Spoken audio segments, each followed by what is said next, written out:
We're going to start off with the Pledge of Allegiance this evening. And Vice Chair Curl, if you would start us off, please.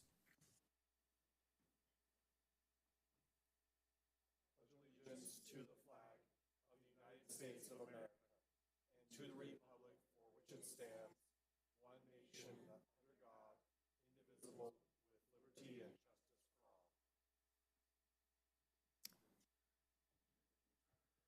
for all. All right, thank you.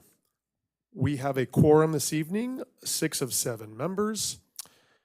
Director Duckworth is currently on vacation, so we wish him all the best wherever in the world he is right now.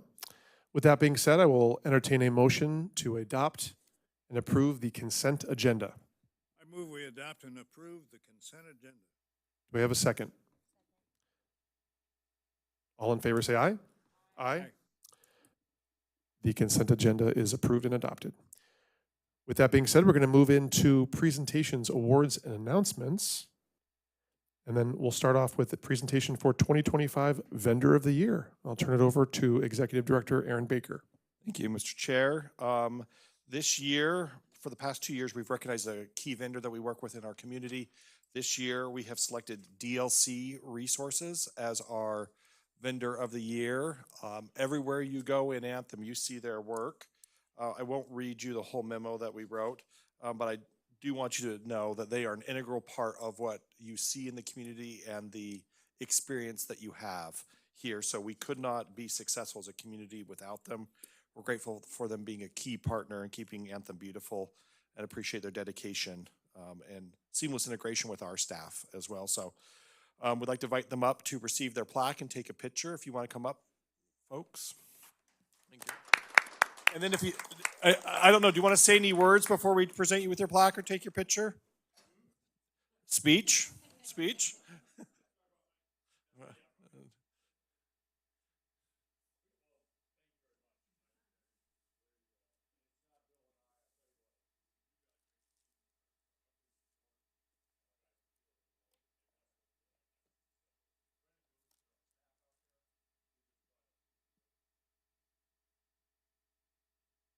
Wonderful. We'll really appreciate everything that you do.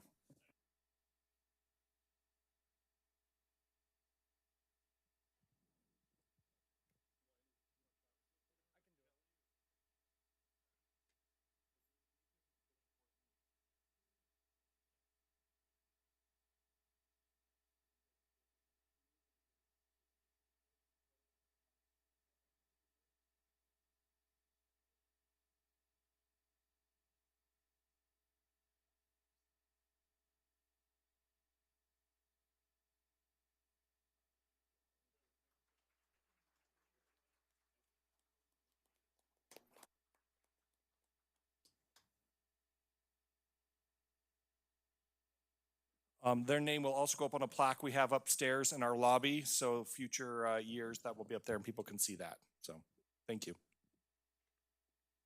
Thank you, DLC. Lots of stuff going on in the community right now. We're doing a lot of great stuff, a lot of upgrades. And we appreciate everything. All right, we're moving on to the Growth Committee final presentation and recommendations. So with that being said, we'll start off with John Parsons. John, you'll approach the dais here. John, Gay put a clicker on there for you, so you can use that to switch slides. Thank you.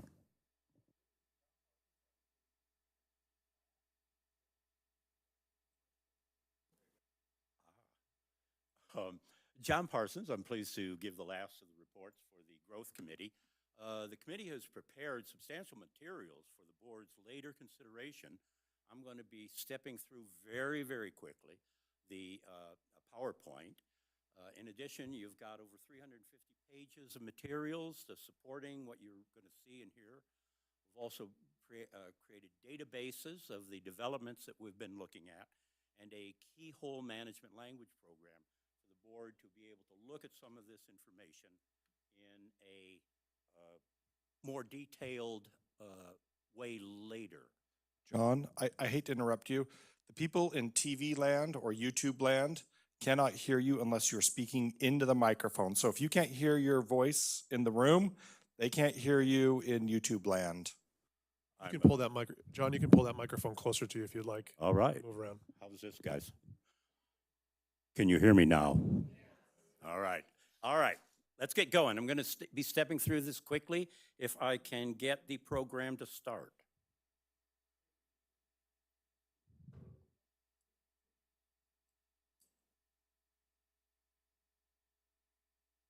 And I've got to turn that on too. There we go. All right. Thank you very much. All right. We're going to be stepping through this very, very quickly, people. Don't really have time for questions. Happy to take them later. We're going to look at the sites. We're going to look at the utility aspects, the traffic, and then some of the consequences as we ripple out. Let's turn first to the site itself. The 1,126 acres, you will see the 6 fabs there on Fab 21. The blue is the water plant that you've been hearing about. The green is the gas plant number 1 being built by Linde to provide gases on site and for off-site sale. We'll come to that later. Now, if we look at the, oh my gosh. There we go. So if we look at the water usage, we see immediately we're talking 4.75 million gallons per facility every day. At full build out, we're talking about 17.2 million gallons per day. The current facility takes up water for 38,000 Phoenix households. They're going to be generating a recycling facility later, which they claim will recover up to 90% of it. But so far, they only have water agreements for the first 2 facilities. Going on electricity, 200 megawatts per day per facility, 40,000 homes worth. They will increase the needs as the nanos decrease. APS has currently only got 8,000 megawatts in the entire Phoenix area. The facility is going to be taking up 1,200 of that. What's that, about a major proportion? All right, they're building a substation there at the Halo. And hopefully, come on, people. Come on, people. Can you help me again? Oh, I'm glad to hear that. Okay.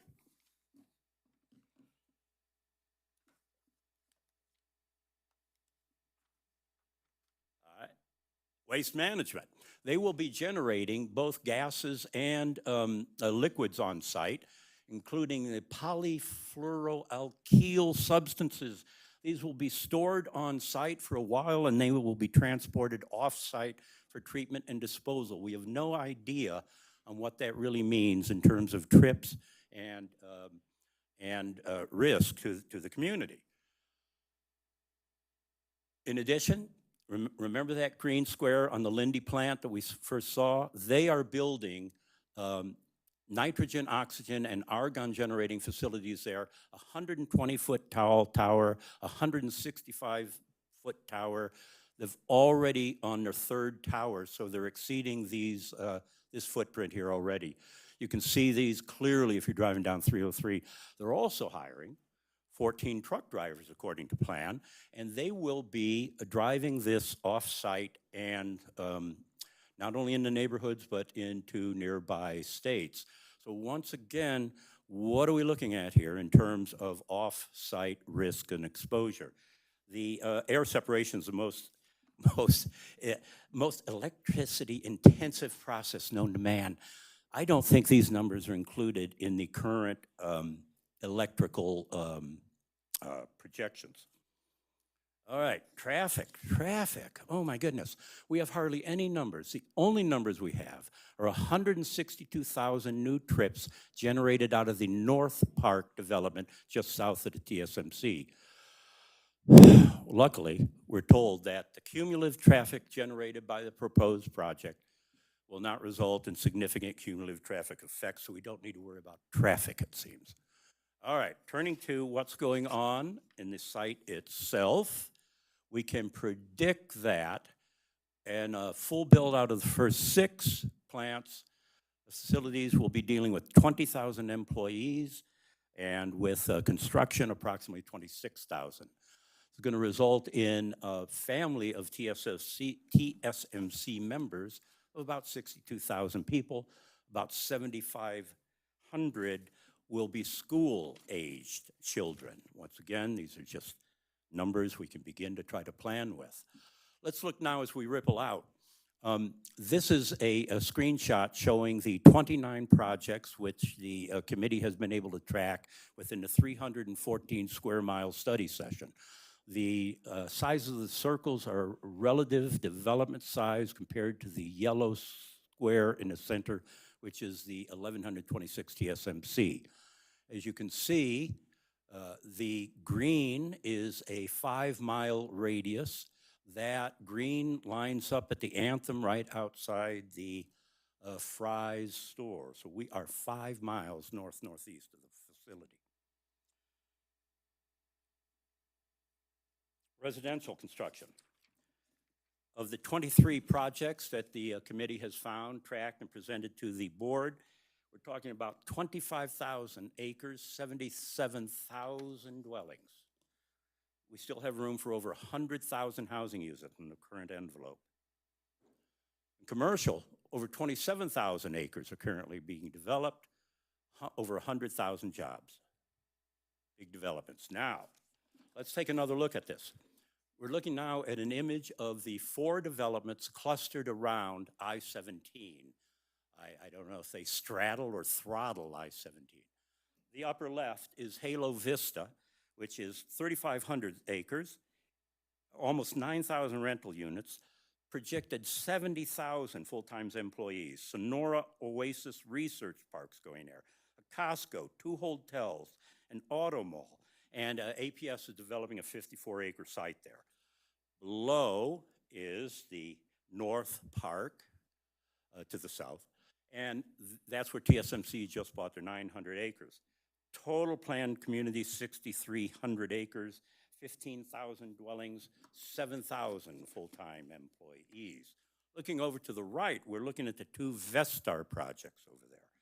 Black Canyon to the north, 158 acres, and to the south, the Dove Valley Town Center, where we're going to have 2 more big box stores, by the way, another hotel, a fitness center, and grocery stores. So we are having a huge amount of development around 17, which luckily is not going to impact the traffic at all. All right, and these slides are for your review later. Now, if we move west along the 303, we come to the 3 clusters, or the cluster of 3 developments in Peoria. The first one is the Peoria Innovation Core, which consists of 6,700 acres, over 30,000 housing units, and over 4,500 full-time employees. Continuing down the 303, we come to North Peoria Gateways, 1,600 acres, 750 houses and developments. Then it passed Vistanza, 7,100, 8,000 units. And the development there is going to be in the North Core, which is right around the 303. Turning north, this is a screen capture of the KML showing the 6 developments around Anthem. We're all familiar with the 5 in the upper northwest, but the one in the lower right may not be known to everyone. Cadora, 74 acres, 56 units. Once again, these are just introducing you to the materials here, which require further and deeper research later. Maybe. All right, possible impact. The impacts have to do with the increased use by non-residents, creating new concerns about safety, accessibility, and lifestyle. That's what all of these are pointing at. We've got emergency, we've got surveillance, do we need more neighborhood watch activities going on? Now, we have gotten 0 response from TSMC so far, 0. We have reached out in many ways, gotten nothing. How do we prime the pump to get some kind of interaction going? We can reach out for helping with their education, their child care mandates, which have got under their funding obligations. We can help them with their ESG requirements and try to help them become better neighbors. A final slide is possibilities for the board. These are more public policy than actual suggestions. Educate, embrace, and oversee. Guys, the rest is simply databases we don't need to go to today. What we're trying to do here is give you an overview, to give you a feel for the scope of the problem, of the possible problems, of the opportunities. This is not the end. You know, the committee's sunsetting, but the problem's just taken off. You know, the last 25 years, the board here has made the Anthem communities these jewels that crown the northern cusp of the Sonoran Desert. Over 10,000 households have been attracted here. And we all now look to the board for guidance in these uncertain times. Do you have any questions for me at this time? Well, John, thank you so much for your presentation. So, ladies and gentlemen, John Parsons. I really appreciate it. You're welcome. John's been a fantastic addition to the committee, and just a pleasure getting to know you. And oh, John, hold on, I'm not done. I just wanted to give you a shout out before we went into questions and see if anybody has anything. I just think you're great, so I just wanted to bring that up. But does anybody on the board have any questions for John? I mean, I really stepped through it quickly because of the time limitations on a busy schedule tonight. Yeah, thank you. You know, it's not the end. It shouldn't be the end. I know the committee members are happy to contribute and help. A real suggestion is to make this part of a standing committee, perhaps combining the business aspect of it with the development aspect. Yeah, that's great. John, I don't think anybody has any questions for you, so I appreciate you. Thank you so much. Stick around, though. We're going to do, what's that? Thank you. Yeah. Thank you so much. We're going to do you want to go ahead and do the recommendation first? Okay. Let me pull that up. Okay, so we have a growth committee final presentation and recommendation. Looks like we're joined by Roger Willis, Kurt Baker, and John Parsons is here tonight. Yep. Okay, so I see Kurt. And then Mark Barbie was an original member of the growth committee. Cody Curl, original member.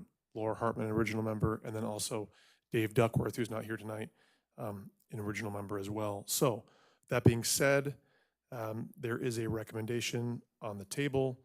Does anyone want to make a motion for the recommendation? One of our veteran growth committee members, do you have it open? You want to read it?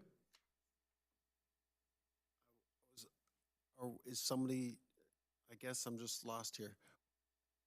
So I heard the presentation, but I was kind of thinking that when he was up here, we were going to ask him to pour into that a little bit more. Is that not what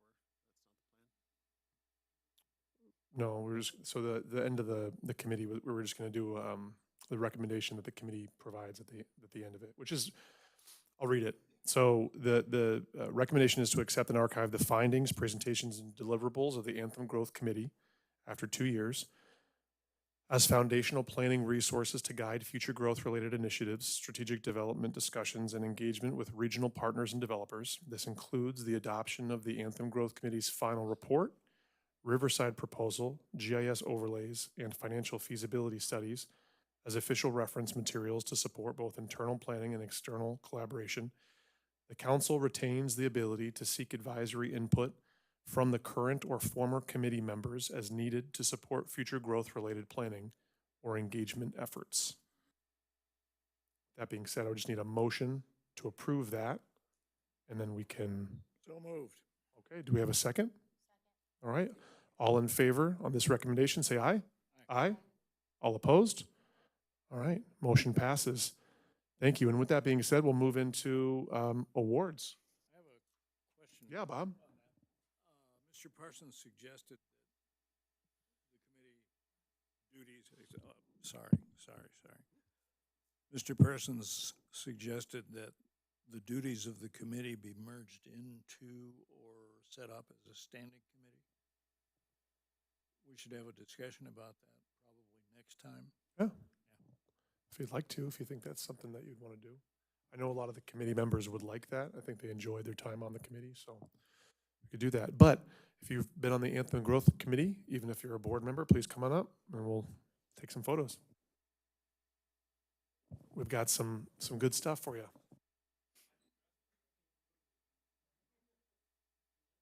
You guys get toys.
I will say that if you have an opportunity to join a committee that the council puts on, this was a lot of fun. And being able to work with such great people, bright minds, and to put something that benefits the community as a whole moving forward was a real pleasure. So it was a lot of fun. With that being said, we're going to go ahead and move on to staff reports and financials. Executive Director Aaron Baker will kick it off. Thank you, Mr. Chair. A couple of updates for you this evening. First, on the 2026 ACC Board of Directors elections coming up, wanted to give everyone an update on that. For Parkside, we had one candidate file. And so she, by acclamation, is the next board member, and her name is Michelle Jellick. I hope I'm pronouncing that correctly. So she will be the new Parkside representative, taking Chair Cotton's place. For Country Club, Director Patterson's seat is up for election, and she and Kurt Baker are running for that seat. I believe they're both here this evening. So their candidate information is available online. There is a Meet the Candidates on February 5th. Voting begins February 11th, and it closes on March 6th. Winners will be announced March 12th. And then winners will take their seats at the April board meeting. So that kind of gives you a rundown there of elections. Didn't want to bury the punchline on that one. During December, there was a board email vote, so we just need to make sure that people are aware of that. For a resolution to amend the Anthem Business Support Committee charter, it went from 7 members to 9 members. That was the only thing that was changed, but as part of doing an email vote, you need to make sure people are aware of that happened. North Valley Library update, I contacted the library director for an update. He said hopefully something by the end, that they will have it open hopefully by the end of the year. I'm not gonna hang my hat on that, but I did want you to know we're trying to stay in communication with them and get updates as they come. I asked them for some drawings or something like that once they have that we can share with the community as well. So looking forward to that. Anthem Neighborhood Watch, they are still looking for leadership there. Their leadership they had last year has stepped back from that, so there is no leadership for Anthem Neighborhood Watch right now.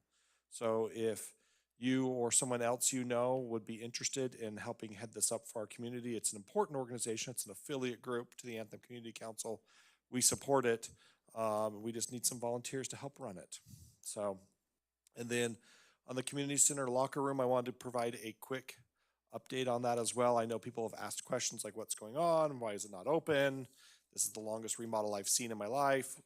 I don't think that that's a true statement, but that said, our contractor has run into some issues with getting supplies or materials for certain parts of the project, namely the partitions for the shower stalls and bathroom stalls and changing areas.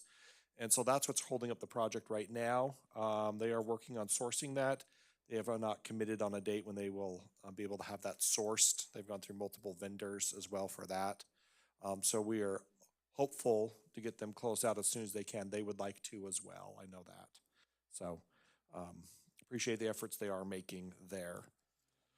On the business services side, just wanted to give you a quick update there on 2025. Just one second, let me flip to that page. We had a total of 213 compliance cases in 2025. That's in comparison to 244 in 2024. Currently, we have 73 open right now from the past. In 2025, we had, these are just kind of a shotgun smattering of the different types of cases we had. We had 64 signage cases, 96 unkempt property, and then maintaining their property in good repair, another 53, and then we had 7 graffiti cases. So that just kind of gives you a quick overview there. A number of cases, and then design reviews approved in the last 2 months, December and January, we have 6 that were approved. We have 9 that are in progress, waiting for changes, and then we have a number that are pending as well, who've contacted us and said, hey, we want to apply, but they just don't have a complete application yet. So want to make sure you're aware of those efforts there. So I'm happy to report on that then, and with that, I will hand it off to Ms. Morgan, who's filling in for Ms. Dahl this evening. Thank you. So for human resources, our current stats, the headcount is 126 employees. 75 of them are part-time, 75 of them are part-time, 51 of them are full-time. Open positions, we have operations supervisor, aquatics tech, and a part-time swim coach. All of our jobs can be found on our website. For current training, we are pleased to announce the successful completion of our first quarter 2026 customer service training. Sessions were conducted with both customer service teams at the community center and civic building. For HR projects, we are happy to report the 2026 open enrollment period concluded with all employees enrolled successfully. We are currently doing our annual performance reviews. Employees complete a self-assessment followed by manager evaluations and finishing with one-on-one reviews. In part of our enhanced onboarding initiative program that we started last year, we host a quarterly break bread session where directors meet with new hires. These sessions feature icebreaker activities designed to foster connection and help integrate new team members into our organization. The January session marked our first break bread event of the year.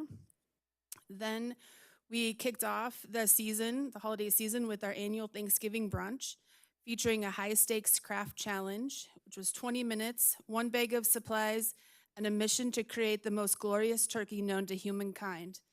After intense deliberation, turkey number 3 emerged victorious. December brought our holiday party, a night at the gala, complete with a murder mystery dinner held right here at the Civic Building. Plot twist, our very own Courtney Wick was the culprit. Keeping traditions alive, we hosted our ugly sweater contest, showcasing the finest collection of questionable knitwear in all of Anthem. The festivities also honored our December all-hands winner, Paul Rangel, who clearly knows how to end the year on a high note. Paul, our sports and fitness manager, received our peer-nominated monthly all-hands award for exemplifying the Anthem value, works together for the collective good and benefit of Anthem. 4 years at the ACC, Paul is always willing and ready to help with all departments. January, we launched with our Anthem Way Value Award Lunch. It's a peer nominated with final selections by our directors.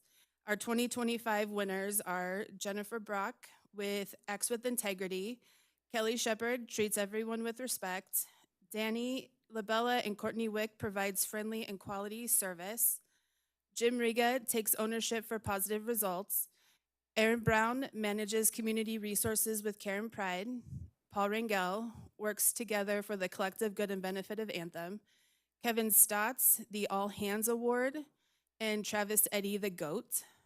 Congratulations to our 2025 award winners. Your dedication and hard work are truly appreciated. Also recognized this month was our January All Hands recipient, Susan Fernald. Susan's from our finance team snagged the January All Hands Award for Acts with Integrity. Susan earned this groovy honor through her work ethic, unwavering willingness to assist teammates, and her personality that's equal parts friendly and funny, making her a wee bit fun and an absolute delight to work with. Last, I would like to give a huge shout out to our morale committee for the tireless efforts in keeping work enjoyable. You're the real MVPs, and we appreciate everything you do to make our workplace a little less work. And that's all I have. I'll pass it to Scott. Let's go ahead and give a round of applause to all the great staff here. Congratulations. Thank you. All right, Dana. Normally I get to be all the fun stuff, but that's going to be hard to follow up.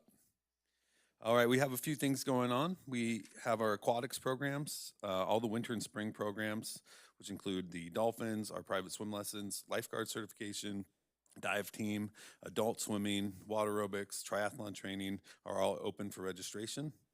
We are currently at 50% verified for our returning lifeguard staff, and we hope to be closer to 60% by spring.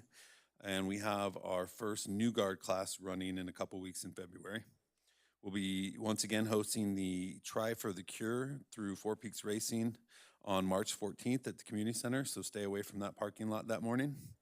And then we're hosting an adult swim meet on March 28th. For fitness and sports, we are hosting another wellness and open house fair on February 21st, so spread the word. Anyone local, we want to get local businesses involved in that. We have a new fitness schedule, which includes some morning barre, step and strength, abs and buns. Obviously, I've been taking that class. Afternoon step classes as well, which we actually did take that class, and it was really hard. So check that one out. We have fitness and personal training available for teens and adults in groups and individually. We have a new cardio pickleball class that runs Wednesday afternoons. So if you missed it today, go next week. All of our regular pickleball and tennis programs are running, and we have open registrations, again, both youth and adult. We have youth rec basketball that just started, and we have our soccer open registration, and that will kick off in the spring. The adult sports going on currently include men and co-ed softball, drop-in soccer, and drop-in volleyball. Out in the parks and fields, we are currently at 75 parking passes through Boulder Creek without incident, knock on wood, and no issues during the parking lot construction. So thank you to Aaron Brown and Jim Riga's team for coordinating all of that. The dog park is currently updated some numbers. We're at 258 of our projected 400 plus. So we're trending the right way, getting everyone to renew their dog park registrations. We are running outdoor rec fishing program. We started that last fall, and then we have new classes for basically learn to fish out at the parks and ponds. And then we have a hiking and walking group that we're running as well through that. And then for our youth and family programs, we have good news that we've extended an offer and was successfully accepted. And our new person will start in February, so we'll share more info at that point. But that'll be a nice break for the team that's been covering that open spot. We ran a successful winter day camp, and we have spring break camp open for registration. The annual father-daughter sweetheart dance will be February 13th, and this year's theme is the sock hop. So dust off those 50s and 60s clothes and show up. And some of the current classes going on that are not sports include youth dance, sewing, chess, painting, music, line dancing, and jujitsu. So there is plenty to do at the community center and out in the park. And with that, I will turn it over to Director Krask. Thank you, Director Newell. So, Parks, Facilities, and Construction. First off, I'd like to apologize to everyone and thank them for their patience. It seems like anywhere you go in Anthem right now, it's torn up and being under construction. We don't like to do that. We like to operate in the shadows and fix stuff when nobody's looking. Unfortunately, right now, everybody's looking everywhere, so my apologies. But for what we're up to, we did just recently hire a new maintenance technician, a gentleman by the name of Sam Turvo comes to us, and he's doing a great job, so welcome to Sam. For the facilities, the community center asphalt project is installed and complete.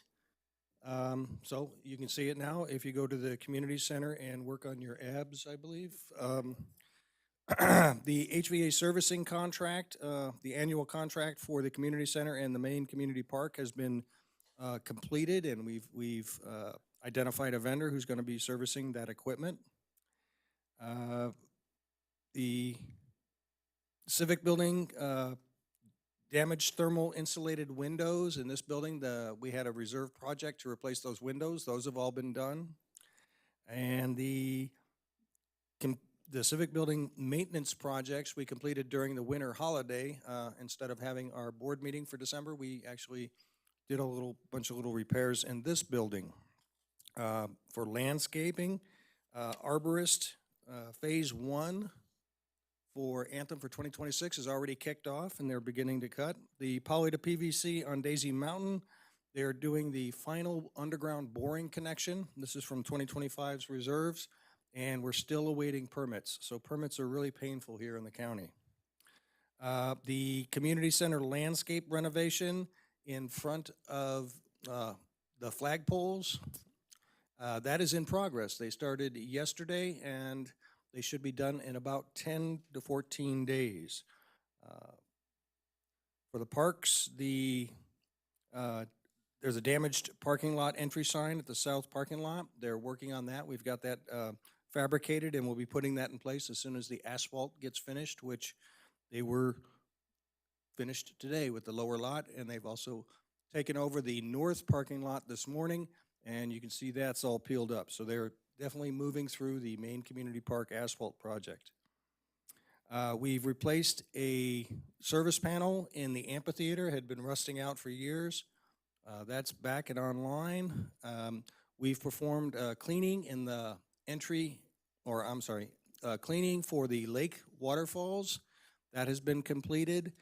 And the lake pump and motor installation is beginning in the first week of February. We had some leaking pumps down there, and we're going to be replacing those seals. Let me see, the main park lower asphalt, that's completed as of today. We've replaced 2 of the large pumps at the entry falls. Those happened last week. We've replaced Paseo some Paseo sidewalks that have been buckled. That's part of a reserve project. We've replaced some curbing in Paseo, again, reserves. We've also started the Country Club stuccos repair for the walls and the painting. So you guys, in particular units out there, I think 26, 28, 30, 32, 34, they've done some stucco repairs and they're starting painting for the 2026 painting schedule.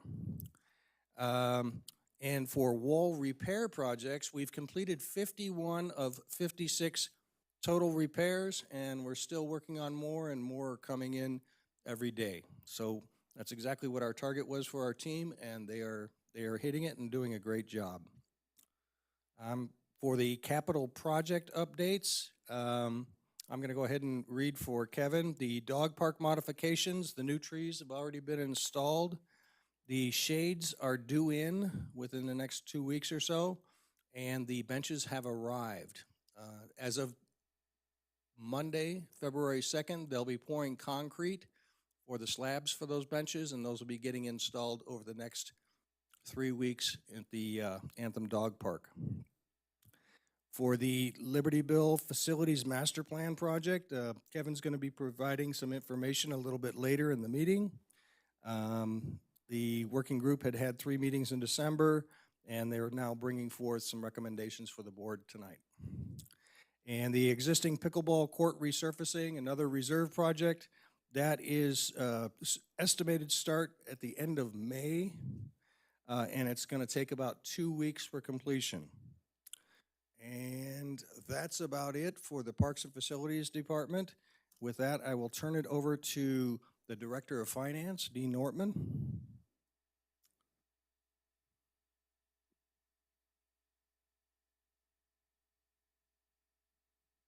Hi, everyone. Can you hear me? Okay. Now for the exciting part of the meeting. It's not exciting. The financial report. I'm going to give a summary for 2025 and just hit some of the highlights. I do want to note that this is a preliminary year-end report. We still have some year-end adjustments to make. Audit field work is happening in February, so there may be some changes, but no material changes that we know of.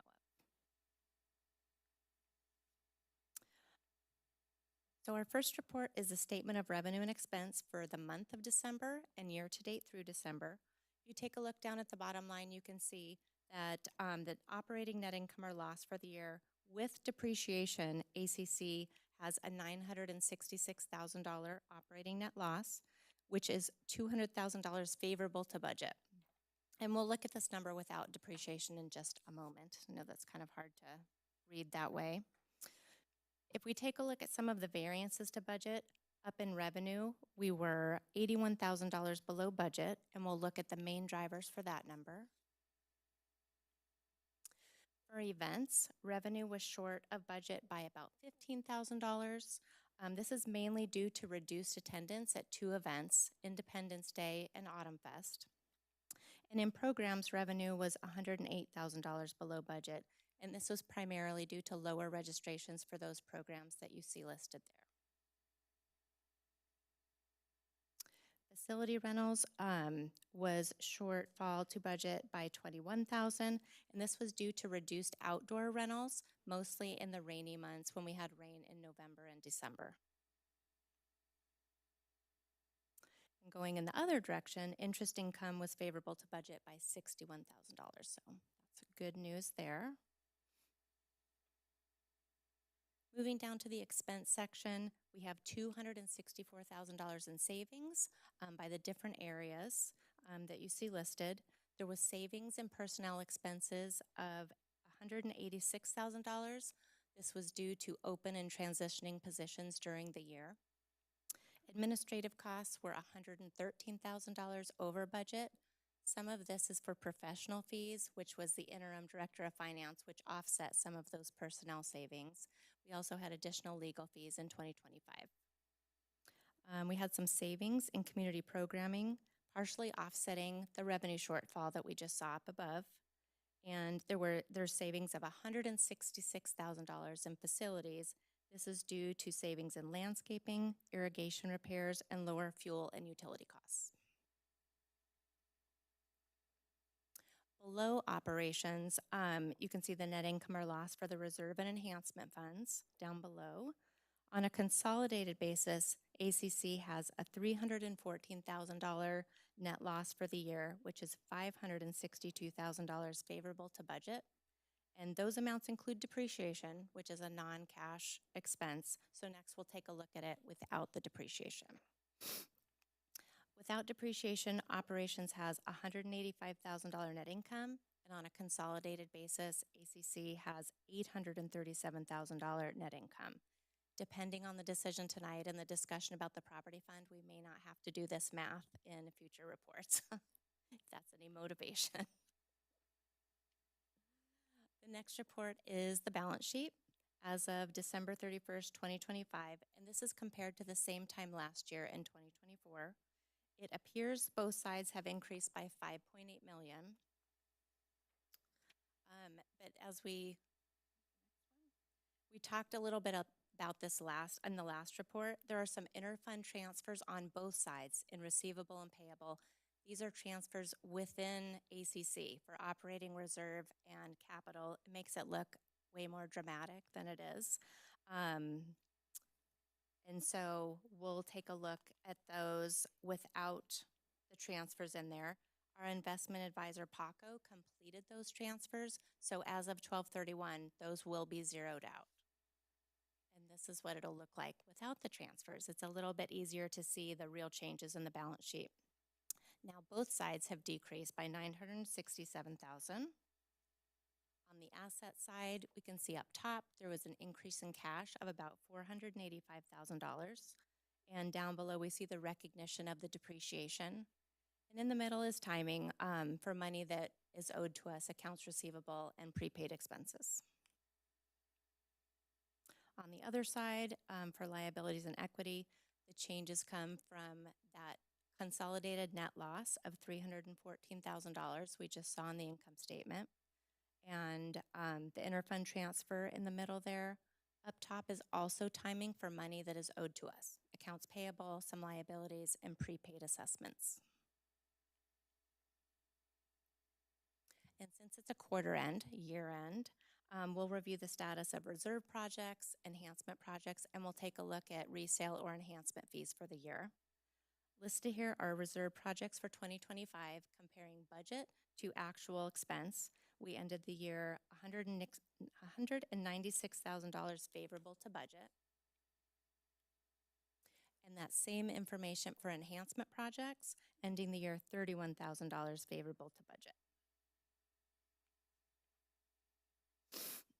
So this will be a review of the enhancement fees received for all Anthem property sales for 2025. And here is just a snapshot of average home sales for each of the 3 areas in Anthem.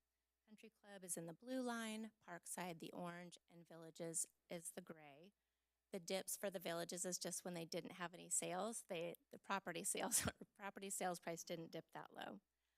This particular chart doesn't include commercial sale properties. It just made it look very erratic. It would go from 0 to 2.5 million. So I thought it was beneficial just to look at residential.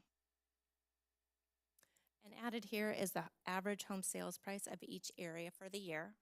Country Club at $808,000, Parkside at $554,000, and Villages at $361,000.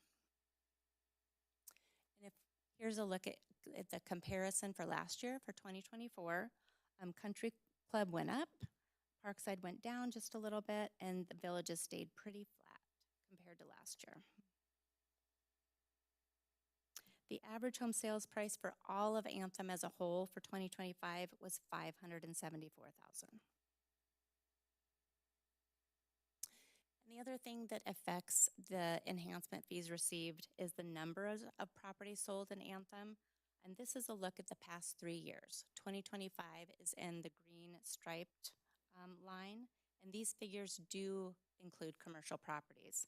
Of the 546 properties sold, I think there were 10 commercial properties, so much smaller number. And here are the total figures for the properties sold over the last 3 years. 2025 is higher than last year, a little bit lower than 2023. And this is a look at enhancement fees as a whole earned in each of the last 3 years. Again, 2025 in the green striped column. Given the numbers for the property sold that we just saw, you would kind of expect this number to fall between 2024 and 2023. But there was a change to the enhancement fee structure in 2025, moving from that flat fee to reflect the same as the residential, which was a quarter of the home sale or the sales price. This generated an additional $41,000 in additional enhancement fees in 2025. So it raised that number up a bit. Are there any questions? Any questions from the board? No questions, thank you. Thank you, Dee. For the communications brief, Winter in the Park was a tremendous success. Thank you to Paul Rangel and the Community Center staff. Mike Krask and the Parks and Facilities and Construction Department staff, this would not be possible without your help. The Christmas tree recycling events were held on January 10th and 17th, attracted an overwhelming number of residents eager to recycle their holiday trees. This year's turnout was significantly higher than in previous years, largely thanks to the extensive efforts made to inform the community. Not only did this help promote environmentally friendly practices, but also showcased the growing enthusiasm for supporting sustainable recycling efforts in the area. Anthem's Market in the Park has resumed for 2026. The next date to catch the Market in the Park will be February 8th and the 22nd. For additional details, please visit our website. The Martin Luther King Jr. Day event went spectacular. Thank you to all the great people who showed up from across the valley and some from beyond. Every year, this event grows more and more in honor of Dr. King's legacy. PAC 911 Pet Adoption event will be on February 21st from 7 a.m. to 4:30 p.m. in the main community park. The annual Anthem Days Business Expo will take place on the weekend of March 14th. Check on our website for event information and how to become a vendor for this event. Early bird registration deadline is close to expiring, and regular submission deadline is in late February. The Jim Martin Scholarship. Now is the time to apply for this annual scholarship. The criteria and application are available on the website.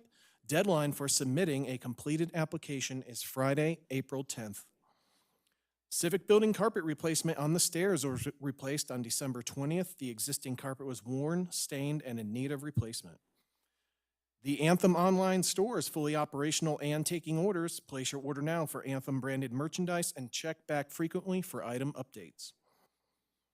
The Anthem Museum project at the Community Center is complete with a new resident information area, a dedicated Community Center TV for ACC programs and events, along with new artwork to reflect the activities and excitement of Anthem. And the first annual resident photo submission contest winner was Travis Ramsey. His photo is also located in the back of the room on the easel over there.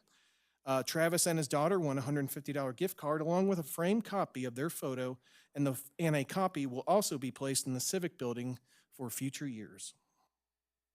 And now I will turn it over to Executive Director Baker.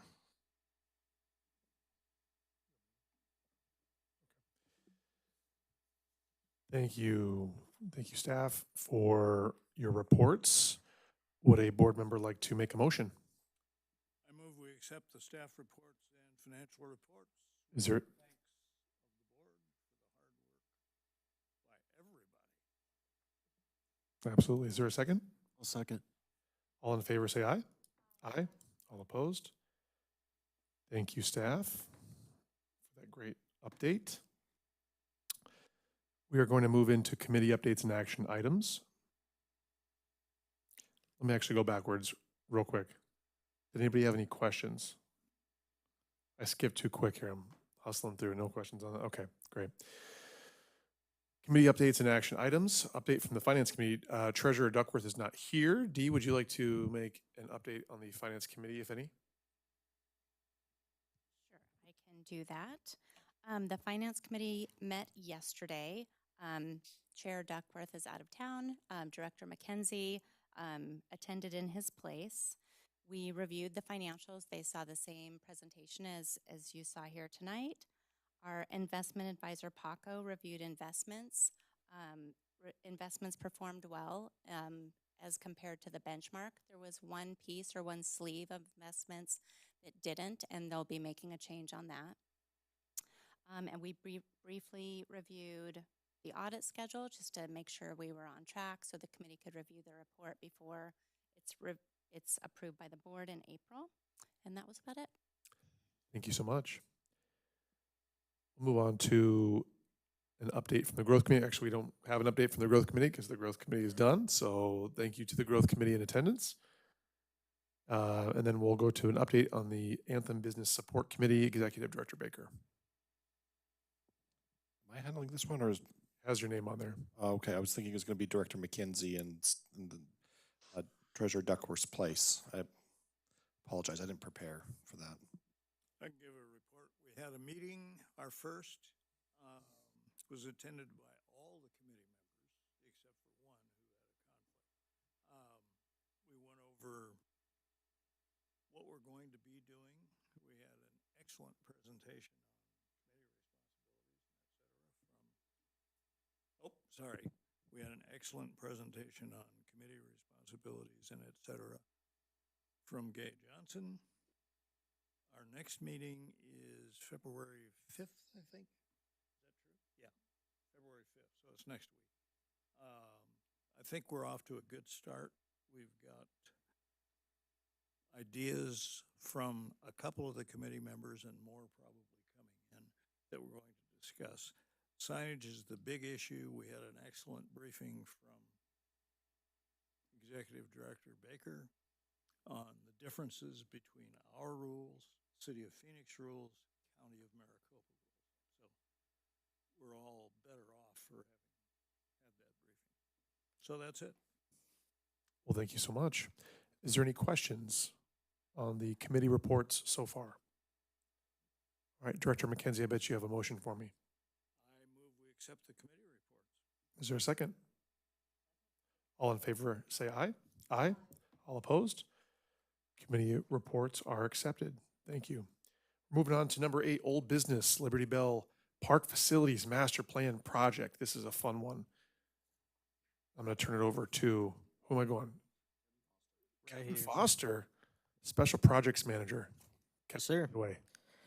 All right, so you are right. This is a fun one.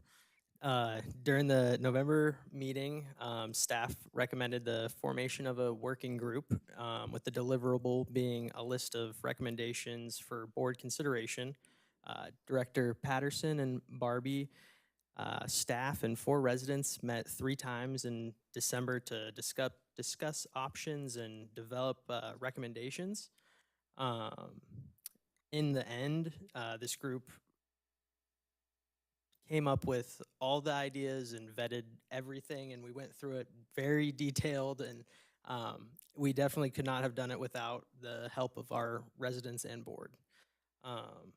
So there's 6 areas inside of Liberty Bell Park that we would like to improve.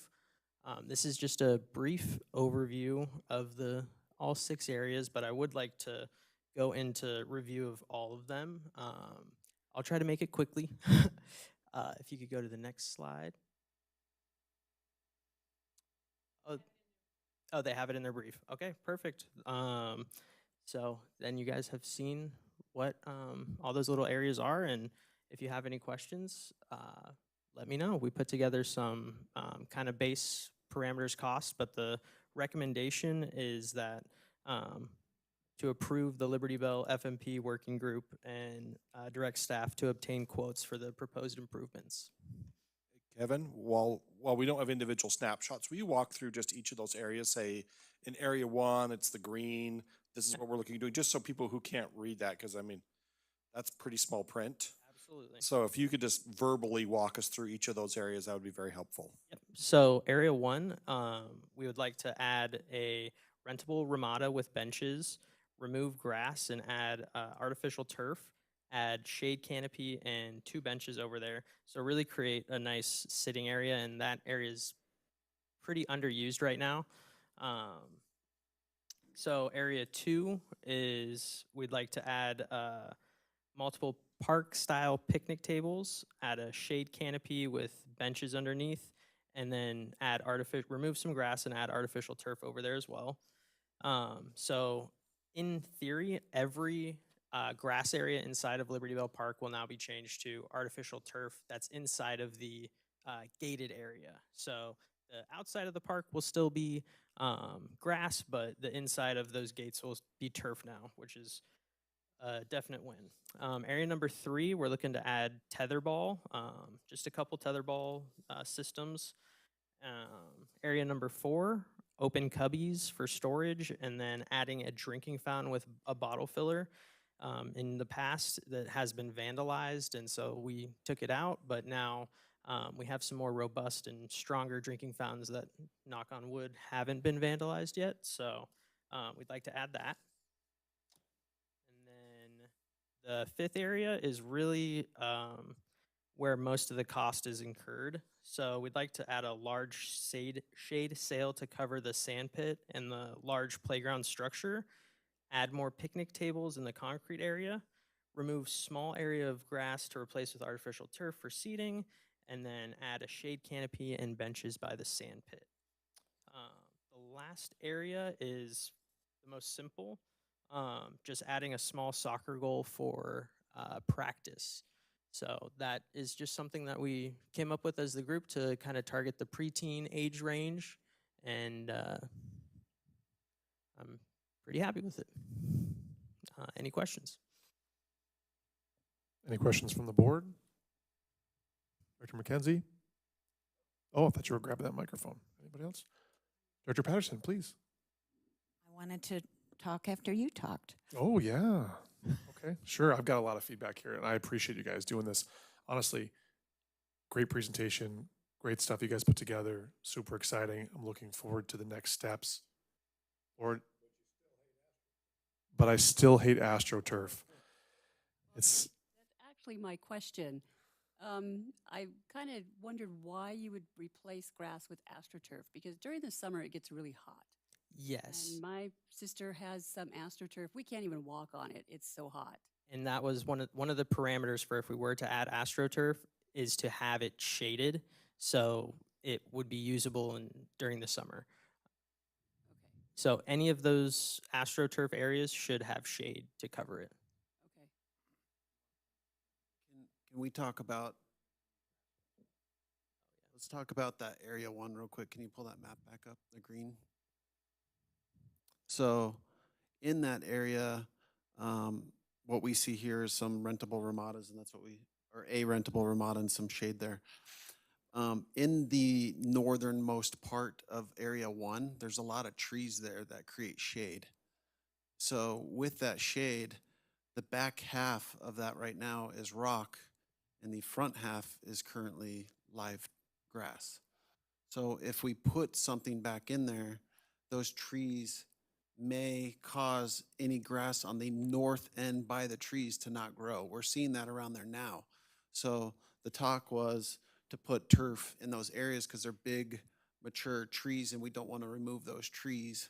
So in an area like that, we would have to put turf, or if we're going to put a rentable ramada there, you don't really want to have rock around it with people walking around in bare feet because they're at the splash pad. So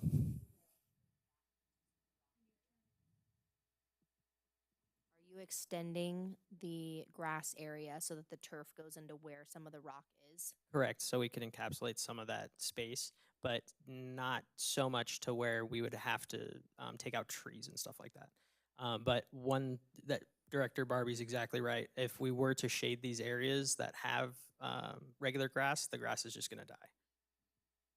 well, in that north, in the area 1, there are some young trees that would get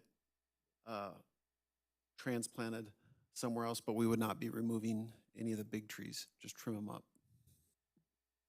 Correct.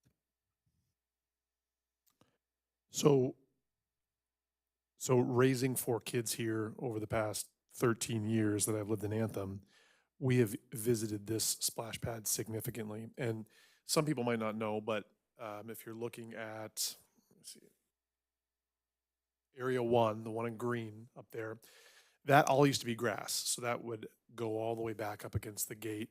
And then at one point in time, they were having a hard time maintaining that grass. So they put rock in and then moved it forward, created a concrete barrier, I believe, and then shrunk the grass down. But we used to go there, the kids would run around and play, things like that, throw the ball around. It's a great environment for kids. So we used to do that. I had a big problem with reducing the grass in the past when we did it. At the time, they said, well, it's because we're having a hard time keeping the grass alive and things like that. I know that's the challenge, but we do live in Anthem. We have these high expectations. So that's something that I'd love to see come back. Obviously, if we cannot do it because it is literally impossible due to the large shade trees, that's just the way it is. But I'm not a fan of AstroTurf. Just kind of going through my feedback on this, I think you guys did a great job. Having many birthday parties here, there's a ton of space. Number one thing that I was hoping that you guys were going to touch on was some kind of access on the east gate in. When you're holding a birthday party and you've got to lug a bunch of stuff into that area, and then you have to go all the way back around to the bathrooms, then back up again. It's always been a really kind of a pain. There is a gate. I believe it would probably be a fairly easy switch, low cost, to just put a gate right on the east side, since people are parking. I think just from an ease perspective, it would be nice. And you can maintain that same gate over near the bathrooms over there. I think that'd be really helpful. Like I said, I do want to be very clear. I am highly opposed to any artificial turf anywhere in the community, especially here. So I don't support replacing natural grass with turf, unless you're telling me it's impossible to grow grass in that area. In addition, benches and picnic tables in area 2, I think is a very positive improvement. On the weekends, in the summertime, kids are playing in there, and there's no tables, there's no space, there's no chairs. So that'll be a huge addition. Those amenities, though, those tables could potentially need shade. So I would open up to looking at more shade in those areas, especially with the tables over there, because I think you probably wouldn't want people bringing in easy ups and things like that to get their own artificial shade that they brought in. So I would support more shade sales. Personally, I was just talking with Vice Chair Curl. She says she loves the tetherball idea in this location. I don't think this is really a preteen area. I think that it's either you're in there for the splash pad and the party, or you're not. I probably wouldn't support putting tetherballs in that spot, since it is a splash pad specific amenity. If kids wanted to do something like that, they could go over to the playground. I think that equipment that pulls away from the activity of the water doesn't really align with the purpose of the space. Similarly, I feel potentially like the soccer goal feels a little out of place and unnecessary in the setting. I love the cubby concept that you have there. It's a fantastic idea. Usually people will put their things on park benches, and the cubby space is fantastic. It's very practical and family friendly, and fairly probably low cost. With those adjustments, I think that the project would be in a good direction to move forward. Any questions or comments on that? Yes, I have some comments since I was on the committee and we carefully went through a lot of these items. And I thank Kevin for giving us the technical aspects of it to be able to go through each of these areas, because you can see there's a lot of thought that goes into each one of these areas. I think the group wanted tetherball, and these were parents who were there. They really wanted tetherball. There was no other tetherball in the community. So I'm just going to kind of talk about your points, because I think obviously I was on the committee. I think all of this is good. And so we still want to keep the tetherball. I hear your thing about the concern about the artificial grass. I think we very carefully shaded these areas so that people could use it. And the area 1 is the area that is just rock now. We have to put something in there, and I had understood that real grass would be a problem there. Now, regarding the artificial grass over in which area? The area 6? Where else was artificial grass? Oh, so we had artificial grass area 1, area 2, and then there was a little bit in area 5. Oh, area 5. Probably, is that due to any trees? I can't remember. Can you talk more about that? So the reason for the artificial grass. Oh, because we wanted to put a shade structure. Yeah, And when so you put shade, then the Grass grass dies. And so these big shade sales that they're actually, if you look at the pricing, are expensive. But everyone felt that then they could actually sit underneath with the benches and everything if they had the shade sales. So if there's a shade sale, then there needs to be artificial grass for somebody to sit on. I think that's all the comments. I do want to thank again Kevin and Mark and the 4, I don't think any of them are here, but we did this very quickly. We had 3 meetings and actually met on site, and I just commend you for putting it all together so timely. Thank you. And just one other note on the artificial grass.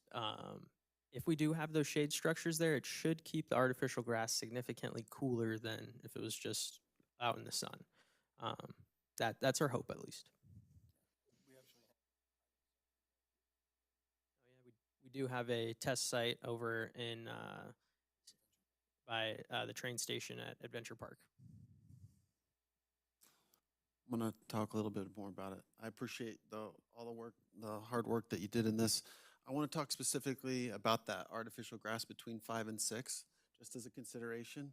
I think that the size of the shade structure there over the bench might not warrant artificial grass there, and I just would like you to keep that as a possible consideration of maybe not putting artificial grass in that space. It's a very small umbrella, and we did talk about moving that area back a little bit more because the way the Tree is right there with every. Also, in that same spot or in the same picture, that tree that I think is dying is still there. So I want to make sure that that tree is addressed in this as well. And the one directly across from it, there's kind of 2 in that similar area that have been pruned back to nothing and look very dead. So let's make sure that those are in there and we either get out or at least address those. And then there was one other thing in that area. No, I think that was it. I'm kind of on the same thing with Dino. I think we use artificial turf sparingly. And I agree, and I can appreciate that opinion. I think artificial turf would be really good inside the gates of that splash pad, just because no dogs. It should be kept fairly clean, but I can appreciate that as well. I appreciate that. That is a lot of artificial turf that you've got on here, and for me, I'm all for, if you look into the heat island urban effect, a lot of concrete. We're putting granite rock everywhere. We're putting concrete everywhere. Everything's asphalt, things like that. We don't have tons of grass. I do again reiterate. I'm not for turf. If it's in a high traffic area or something of that nature, I understand, like the space next to the restrooms near the train playground area. I get it, because that was just basically a mud pit. People were walking through that. Totally understand. But areas with less traffic and things like that, I think we should just stick with the regular grass. So, but I appreciate that. So actually,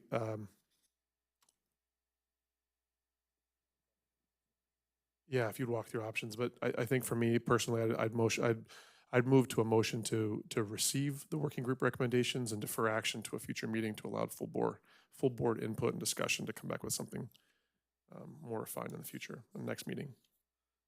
So if I may jump in here, this item is agendized for possible action this evening. So if the majority of the board would like to make a motion to go forward with it, you can go forward with it. You can say as is, as proposed, or you can say with these specific edits as well this evening. Another option would be to say, hey, go back and implement these things that we talked about tonight, this, and this. Look at these items. Come back with alternative A or alternative B next month. We could do that as well. So what we do need, though, is some direction, because we've had some good discussion and a variety of ideas. But for us as staff, we obviously want to act on whatever it is you want us to act on. We just need to know that. And I guess my other quick question too is the original budget. What is the original dollar that we have? 500,000. Okay.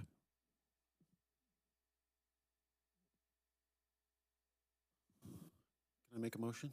Sure, go for it. So I make a motion that we accept, but with the sticking within the budget of $500,000. What I'm seeing here is it's a little over. We're going to be over in a lot of other areas, so I'm asking that we do the things that are in here, limit artificial turf as you can, and stay at or under budget. That's my proposal. Can I make a comment? Please. Point of clarification on that motion. These are coming out of 2 separate pots. So the first pot that we talked about, that 500,000, is the enhancement, and right now the budget for that is 500, and it's at 370. So the other that you see, the For the reserve, that's out of the reserve budget, so that's a completely separate budget on that side. So are we, is this rough estimate at the 517,500? Are we saying the total project is at 370? No, no, what we're saying is the full project is at what was it, 887 about? But we have budgeted in the reserve some of these items already, these reserve items. We already have those budgeted in reserve. What would be outside of that is the enhancement that's coming at 370, and we had budgeted 500 in there for that. So let's get some clarification, because we have some other big projects that are happening that are bigger in scope than we anticipated. Sure. So if we're now saying it's really 800, give me a second, let's talk this out. If you're, I want to know what the estimate is, and then I want to know how far, where we are. If we're estimated at, if we have allotted $500,000. So we've allotted 500 plus reserve, and I don't have that reserve number in front of me right now. We can get that reserve number for you if you would like, but it's that 500 plus whatever the reserve says in there. So, because these are normal maintenance items that we've held off on doing because we didn't know what we were doing with this space, so we didn't want to do them yet. So then sounds like to me that we don't have all the information we need tonight if we don't know what that number is. If I could know- just clarify here, if you look at the next page, Director Barbie, it has improvements from enhancements fund and rough order of magnitude, and that says a total rough order of magnitude of enhancements fund of $370,500.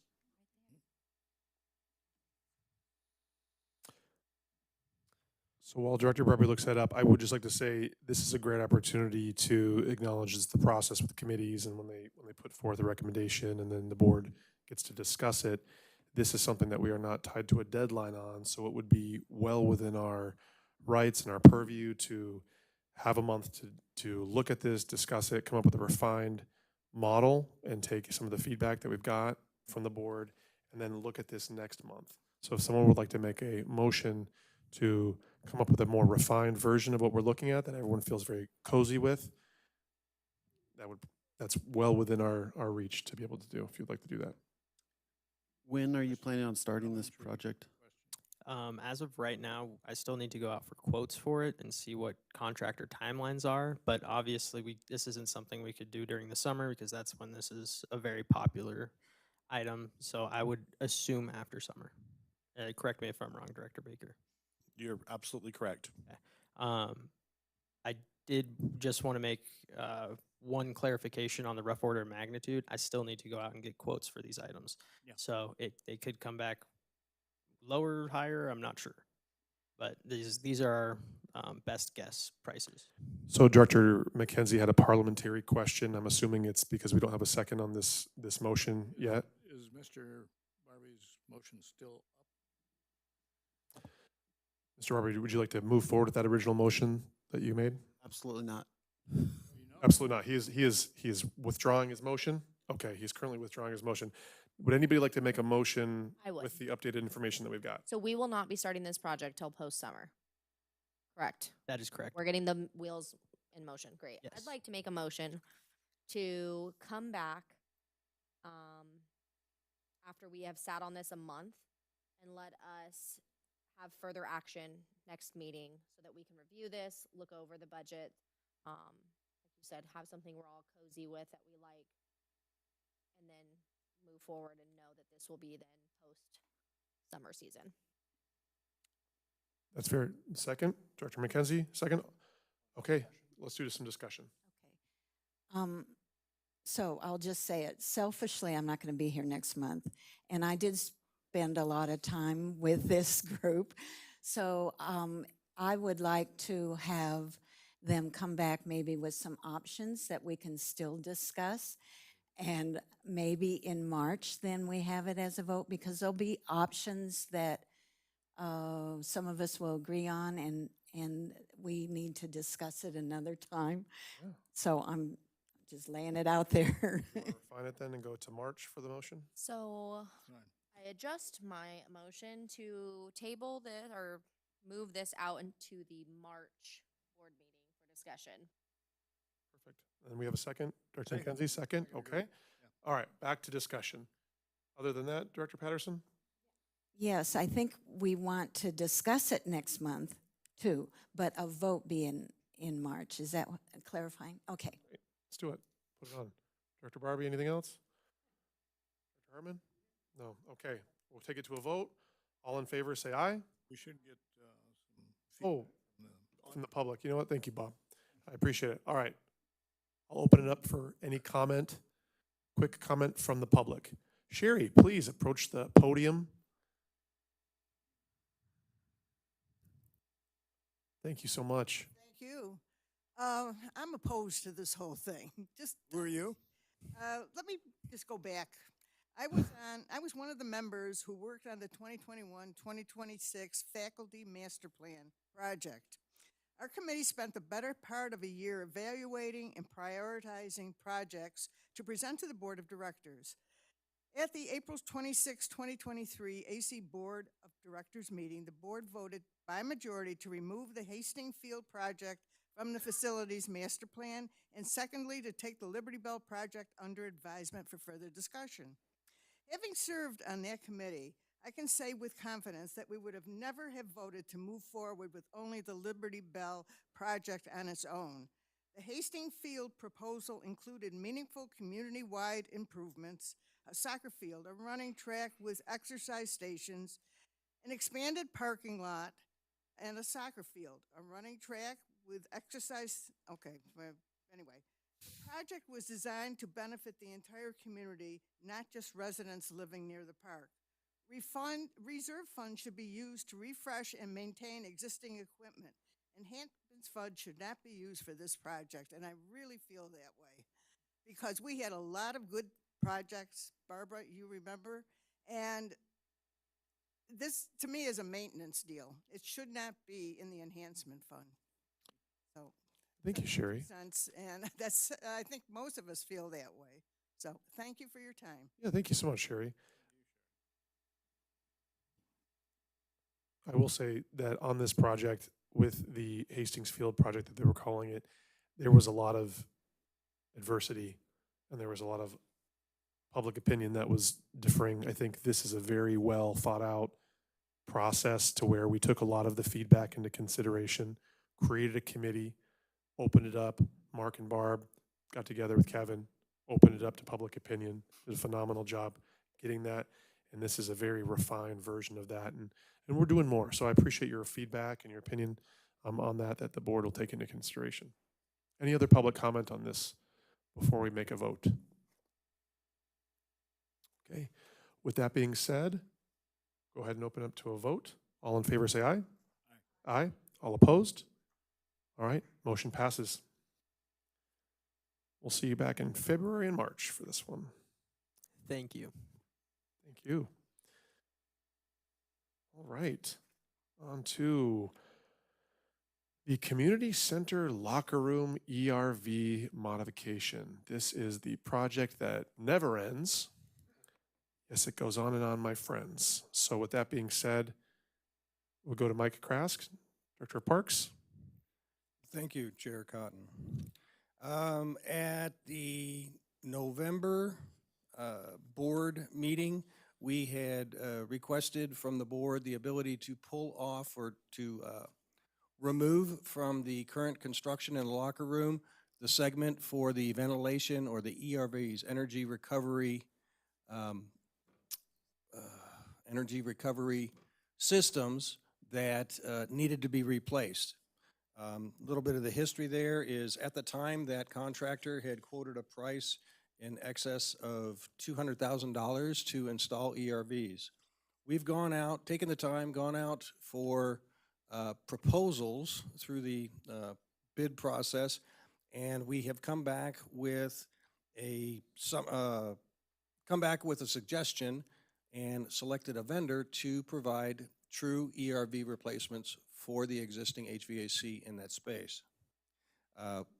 The recommendation is to accept the proposal for an amount not to exceed $53,268. The actual proposal is $38,268, and we have $15,000 in a contingency to be used only if necessary, because once again, we don't know what's inside that building, and to date, it has bit us a few times. So that's what we're requesting from the board is approval to move forward with this. Thank you. So what we'll do is I'll open it up to the board for questions to Director Krask. And then once the questions are answered, we'll make a motion. And then once the motion is seconded, we'll go to we'll go to comment and then public comment, and then we'll make a vote. So that being said, any questions from the board? No questions from the board? Okay, do we have a motion? I move we accept the recommendation to move forward with the ERV proposal. Okay, do we have a second? Okay, we have a second. Any comment from the board on this topic? Nothing? Any public comment on this specific topic? Okay, that being said, we'll move to a vote. All in favor say aye. Aye. All opposed? Motion passes unanimously. Thank you. Thank you.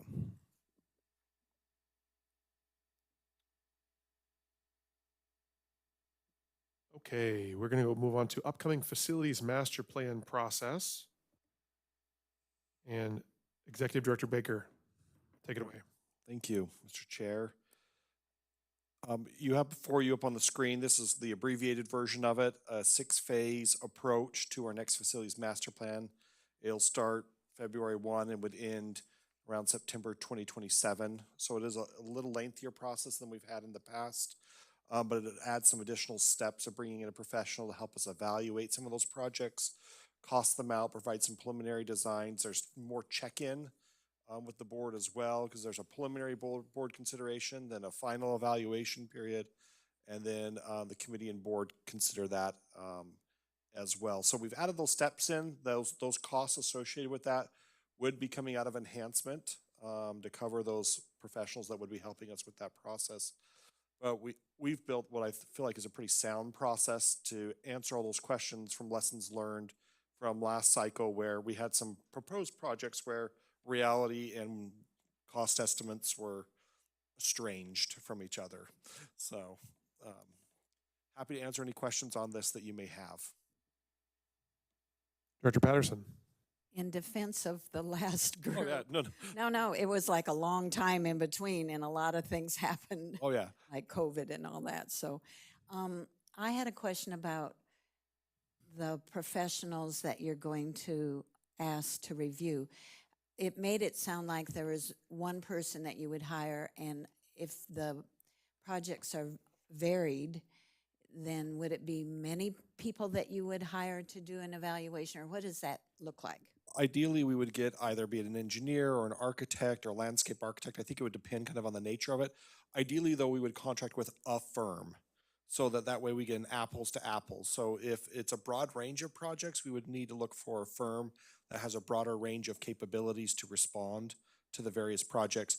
I am hesitant to hire 3 different firms because we're going to get 3 different answers and 3 different products. I'd rather hire some firm that handles all of that and can give us some consistent answers. Do you have someone in mind? For instance, you might have a solar project, or you might have a building project, or you might have, who would be able to? You are correct. If I was thinking more from the amenities perspective, but if we had like a solar project, we may just have to go to an outside consultant who does solar, and that's it. So there may be some exceptions, but the general rule that I'd like to follow is using one firm. But if there are exceptions, there are going to be exceptions. Okay, I just am concerned about how much money we'll be spending for a consultant. So that we would bring that back to you at that point in the process, so you know, okay, this is what we're looking at cost-wise, because we don't want to spend any more money on it than we absolutely have to as well. But it would be nice to have thoroughly vetted projects. For example, we had an addition proposed onto the community center. The number that was thrown out was $1 million. That's not close to reality, this last round of projects. So we'd like to get a better estimate on that. And I feel like the process kind of vets some of those as we go along as well. So we're not relying on the average resident to try to determine a construction price, nor on staff who are not contractors. Okay, I get that. I'm just thinking over time, if it's gonna take like 3 years to complete the projects, we're always gonna not have good estimates until you actually get there. So we'll still have an opportunity, like we have now. Oh, absolutely. To revisit Uh-huh. costing. I guess what we were trying to accomplish is an apples to apples comparison, a snapshot in time that we say, okay, if we were to all start today, this is what we estimate the cost would be as if we started today. So you're comparing then each project against each other? You could, because you could say, okay, today this project would cost me $500,000. This project would cost me $1 million. This project might cost me $200,000. So at least you get a rough order of magnitude to understand what each of those projects would cost. I'm not sold, but, Okay. you know, Yeah. we're gonna do it, I'm sure, but I'm still have concerns. Our goal in doing this is to inject some objectivity and a professional opinion into the process, where I feel like the last round through, we didn't have some of that for some of those projects. That's our goal. Thank you, Director Patterson. Any other questions from the board on this? No, I will say, it looks great. I'm impressed. I like the organization and the process here. I've got like 5 ideas. That would be really a lot of fun. So say I'm one of the public, could you inform people? A lot of people actually come up to me and they ask me, how do they get something submitted to this? I know we have an education campaign between February 1st and June 1st, but could you give us just like a brief summary? Does somebody have to provide to you a civil engineering estimate and blueprint?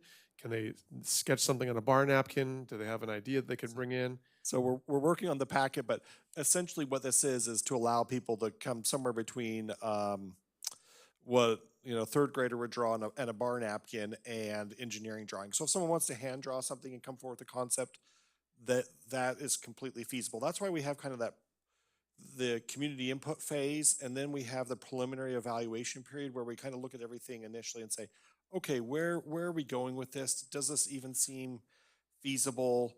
What are some ideas out there? They don't have to come up with an engineer's estimate. They don't have to have engineering drawings. We do ask people to kind of put a rough cost to it, but really that's why we want to hire a professional to run a pro forma, essentially, develop some concepts of what that looks like. We did this on not this last FMP, but the prior one, where they developed some concepts and put together some costs and really got an idea of, okay, this is really what it could cost us both to construct and to operate. If there are any revenue estimates, replacement costs, things like that. So we would ask this outside firm to help us with to make sure we're getting a good shake on it. But if someone has an idea on a bar napkin, we'll take it. That's awesome. And I will say for those listening, online and here tonight, the skate park expansion was presented by a high school student. And he thought, hey, this would be really cool. And so I think anybody can really submit it. If they've got an opinion of how to improve Anthem, bring it to the board. The board will discuss. The staff obviously does what they do and really refines those types of things. So pretty exciting stuff. All right, no other questions from the board. Oh, Barb has another question. Yes, please, Barb, sorry. So is this open, well, obviously it's open to our residents, but is it also open to staff because in the first go-around, we didn't have any staff projects, but I noticed this last time we had quite a few. So we would allow staff submittals, and yet another reason why to hire an outside party to make sure that accurate numbers are generated. Thank you. One other thought that I just thought of, and Cody just said something over here in my ear, but there could be an opportunity in this. I know you don't need more work, but to advertise it out to maybe some high school students for like a project, for them to be able to submit something. I think that would be pretty noble. I think that would be a great opportunity for kids in the community to feel involved and to bring their ideas to life. So that being said, I'll open it up to public comment. I have a card here from Bridget Clementa. Did I say that right? Bridget Clements. Bridget, please approach the podium. That microphone, you can press, once the green light's on, you can talk into it, and let us know what your thoughts are. You've got something here that fits to what we're talking about right now. I hope that it does. Yeah. My fear in life is public speaking, so if I pass out, just throw ice. I'm postmenopausal. Just get a little closer into that mic, about like maybe an inch or two. Okay. Thank you. Can you hear me now? Yeah, there it is. Yeah. Okay. My name is Bridget Clements. I've lived in Anthem for 22 years. I love the Anthem. I truly do. I had an experience recently that was very traumatic for me and has brought me here today. I was driving off Daisy Mountain, and a young man was in one of his motorized scooters. He was doing donuts, and he became disoriented and ended up in front of my vehicle. Thank goodness I was able to stop in time, but he was inches from my bumper. And being a nurse 25 years, the thought that I could hurt someone or kill someone was very traumatic for me. I believe that God brought that to me. I had no idea I was going to speak. But what I've seen now with the kids having these motorized vehicles, they're running around on the motorcycles and the e-bikes and what have you and what they are. My grandchildren live with me, so I'm at the park quite a bit with the softball and baseball and close with security, seeing the mayhem. I went to the round table. I am close to Whitney, who's the general manager of McDonald's. She couldn't be here tonight. But there's so much mayhem, even when you go into the Safeway, the Taco Bell, and the kids on the motorcycles and what they're doing, and hearing my grandchildren telling me, so-and-so's in ICU, they were hit by a car, over and over and over. What I'm asking, if it's a choice, I don't know, I've never done anything like this. Can we build some type of track in the desert? I'm not talking elaborate, that's, extensive of what you're talking here, but one that the children, the youth, like you said, would have some ownership in designing in the desert their racetracks, something where they can go to safely ride their bikes. And, where I grew up, I moved here in '85. In Iowa, we had like a huge plaque, enter at your own risk. The lawyers write it, but somewhere to get them off the streets where people aren't hitting them, running the mayhem all over with these motorized vehicles. I want to be a part of it. I don't know who to call. I don't know what to do. I'm a grandma worried about these children. My brother was killed on a motorcycle. A woman didn't see him. And this came to me. I don't know how to help, but I want to help. Please tell me who to call. Do I call Shaq? What do I have to do? But I want the youth to be safe. It's changed. It's so dangerous over and over. Bridget, thank you so much. Thank you and I think a lot of us feel the same way and concern. I think right now, currently, the electric motorcycle epidemic that's going around is something that everyone's talking about, everyone's concerned about. Here at the board, we've prohibited those from being in the park, yet still children disregard it, and they're doing it, right? I will give you a couple things, because this has been something that's active right now. One, and you'll look at our facilities master plan approach, and what we're referencing is we don't have really any available land left to build. People will say, well, there's open plots here and there. But what we have to abide by is an Army Corps of Engineers thing called the NAOS, or Natural Area Open Spaces. So we have a certain amount of acreage of land that we have to allocate to being an open desert space. So we've used up all of that with building an Anthem. So at this point in time, everything that we do moving forward would have to be to upgrade the existing amenities that we currently have. We don't have more space to do it, except maybe there's really not a lot of opportunity. The second thing I want to tell you is, I know of a family whose son was doing dirt biking, and he crashed, and someone drove over him. And now he is a paraplegic. He's forever in the hospital, eating out of a tube. I think he's probably 14 now. Right. For the Anthem Community Council to create a dirt track amenity would bear a significant amount of responsibility to us as a community. Right now, currently, our skate park, we pay a person full-time to sit in that booth outside of the skate park to watch people use the skate park. If you were to have a motor track course in the desert, it would have to be heavily insured. The cost to the community would be great. Injuries, the community would take on a great debt. So there's things to think about in there, and I agree with you. I think that that's a very noble thing, and I think there's a very large concern that, unfortunately, is going to have to be answered by the state legislature and the governor on how they're going to control and regulate the electric bicycle kind of epidemic that we have going on right now. Is there a chance to work north towards more of New River to get them involved, to even get something where they could safely go in that area? How do I find out who to call, what to do up there? Yeah, I think realistically, you'd have to find a person who owns land who would be willing to take out an insurance policy to protect themselves, to build a track, charge kids, and then take on that insurance risk to be able to do something like that. But I'm happy to talk with you offline on it, but that's what I would say just offhand. So if you want to hang out after, I can give you more insight if you'd like. So is it a no for sure with Anthem? Any type in the desert, something in a Logistically and from a, if you want to jump in here, Director Baker, but yes. So.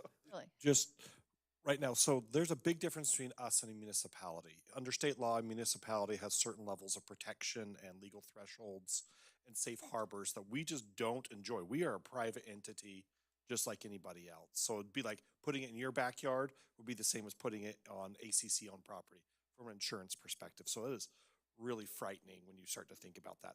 We do have some small swatches of property, like an acre.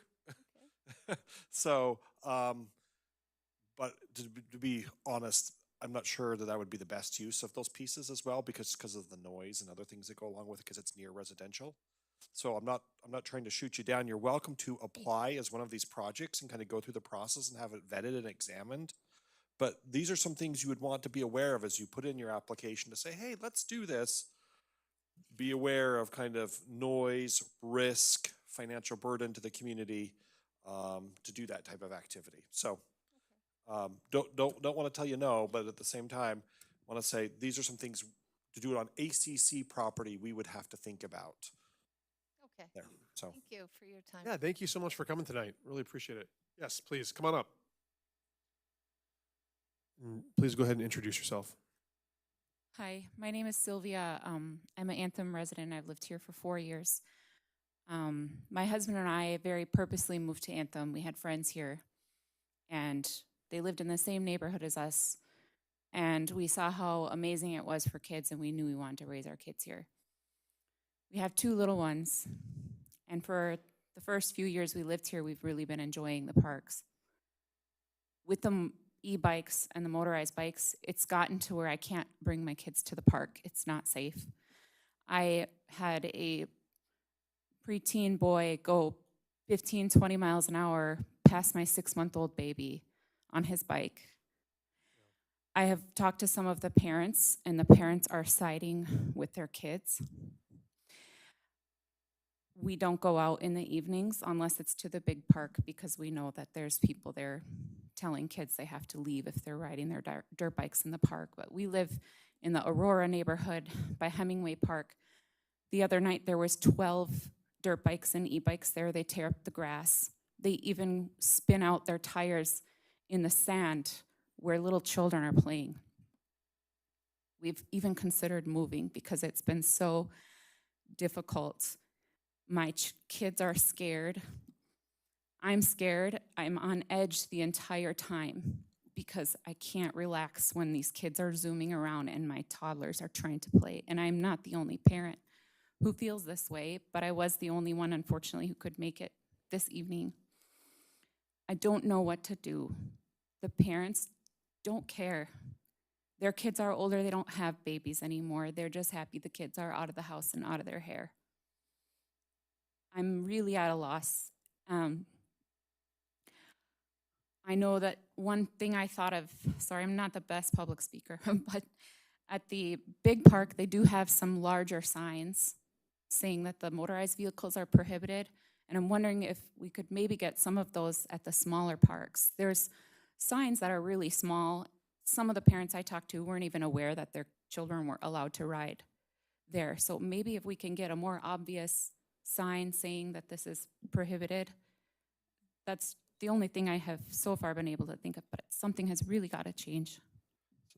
Thank you for your comment. I appreciate that because we see that too. So what we did as a community council, the board here did, is they said, hey, we're not going to allow e-bikes in the main parks anymore. Now the neighborhood parks fall underneath your HOA.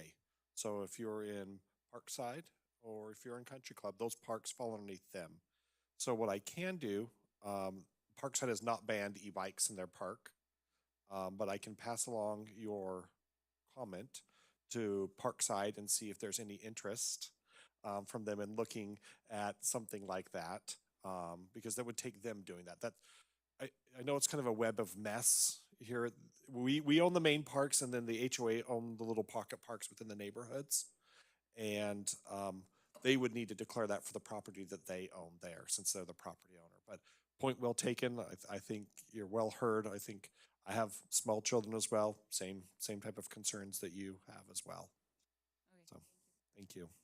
Thank you, Sylvia.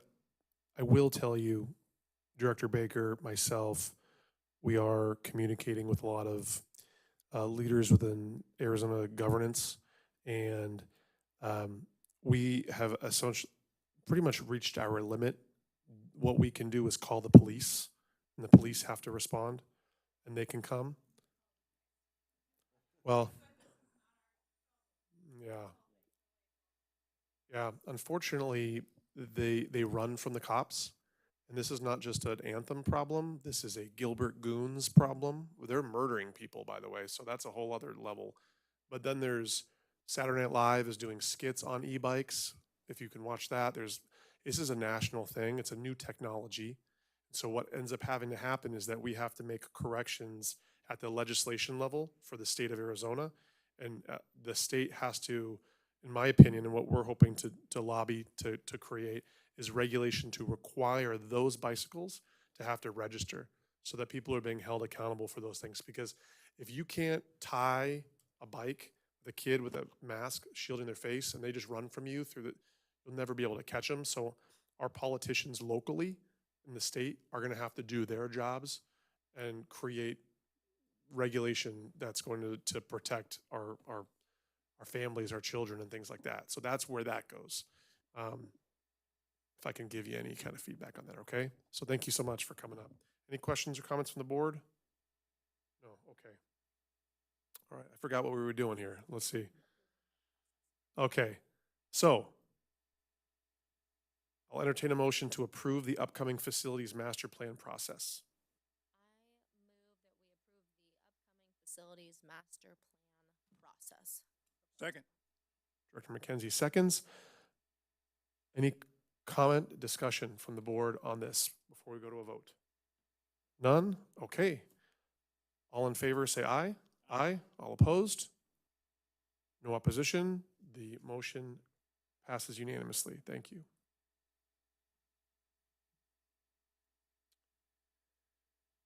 All right, that's a long one tonight. Next one, we're going to go to new business, resolution R2, professional cleaning and janitorial services contracts. And then Director of Parks, Mr. Krask, please. Thank you, Chair Cotton. For the ACC is responsible for the cleanliness and care of all ACC-owned facilities, including the Community Center Complex, Community Park, Anthem Dog Park, Opportunity Way Park, Liberty Bell Park, and a large variety of outside amenities that require regular cleaning and janitorial services. In addition, ACC-sponsored events, special events require increased janitorial services to keep the restrooms clean and stocked and trash and debris removed. The challenge of meeting the ACC's cleaning and janitorial needs is compounded by the high volume of residents and guests who enjoy these facilities and events. In order to secure cleaning and janitorial services, the staff had initiated a competitive bidding process as required by the ACC's Bid and Professional Services Procurement Policy. The bidding and selection process, staff developed a comprehensive request for proposal to outline the cleaning and janitorial services requirements for the amenities. Staff posted the RFP on 3 separate websites and with the Arizona Cooperative Purchasing Association. on December 10th, 2025, and contacted 10 professional commercial cleaning companies directly and invited them to submit proposals. 7 companies had indicated their intent to submit proposals, and 3 companies attended individual site walks to investigate the scope of work and the site conditions. On January 7th, the RFP submittal window closed at 4 p.m. 5 of the initial vendors submitted proposals. On January 8th, staff started analyzing proposals and pricing of the 5 candidate vendors. Based on financial viability and clarity of response, 3 were invited to interview with the Parks Facilities Contract Analysis Team and discuss additional details regarding their services and the site conditions. After all these reviews and comparisons, discussions, and interviews, the staff recommends that Desert Oasis Commercial Cleaners, based upon their qualifications, references, and responsiveness, competitive pricing, and understanding of the ACC needs and quality of expectations. With that thought in mind, the recommendation is to extend a contract for 2026 and 2027 janitorial services to Desert Oasis Janitorial.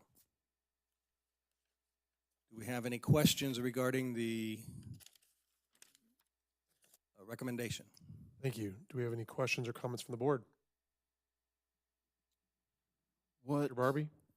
what was the reason we went away from MJ Maintenance Services? During the last competitive procurement process, MJ had declined to bid.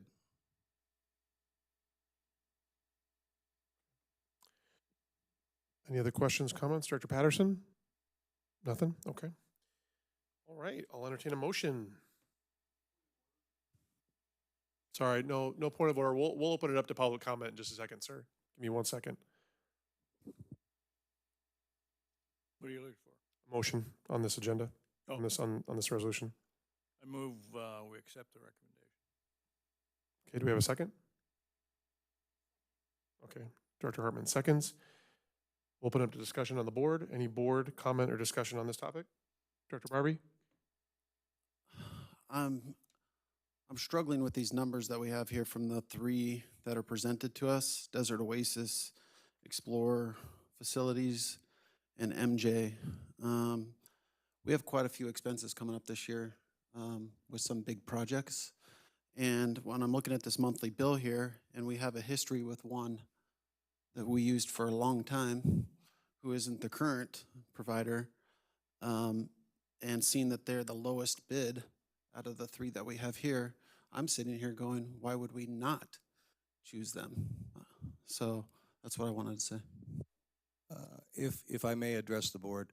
The considerations that we've gone through, while price is certainly a factor, some of the other items that we've gone through is familiarity with the site. The ACC is different as an entity, and the expectations are certainly different than they were previously. Every year it's gotten just a little bit better as you look around and things are different. And Desert Oasis is our current cleaning company now, and they are meeting our expectations. So the consideration has to be more than just money, because when you save too much money, you have to balance everything. The history of things that have gone on, what's going on now, and expectations that are current or projected for the future. So these are all taken into consideration. This is a recommendation. The board may choose how they like, but again, the money is important, yes, but the final outcome is the janitorial services and the cleaning provided. I will say that Desert Oasis, we did have a considerable problems this year with their quality of work that was repeated over and over. And then they said to us at one point in time, well, you need to pay us more money for us to actually properly clean the community center. And it would be like dust and dirt on the floor, or a machine not being properly wiped down, or something like that, or dirt in the ceiling vent and things like that. So this was something that probably over the course of, Director Patterson, what do you think, maybe 6 to 8 months, that we were providing feedback on, and it was like, well, they're going to get it together. They're going to get it together. And I haven't noticed anything catastrophic recently, but Barb, I'd love some insight from you. Any kind of comment from you? Nothing from you? Okay. All right. That being said, that's my comment on that. Any other comment from the board before I take it to public? Mark, go ahead. I just want to kind of second what you're saying as somebody who uses that community center often.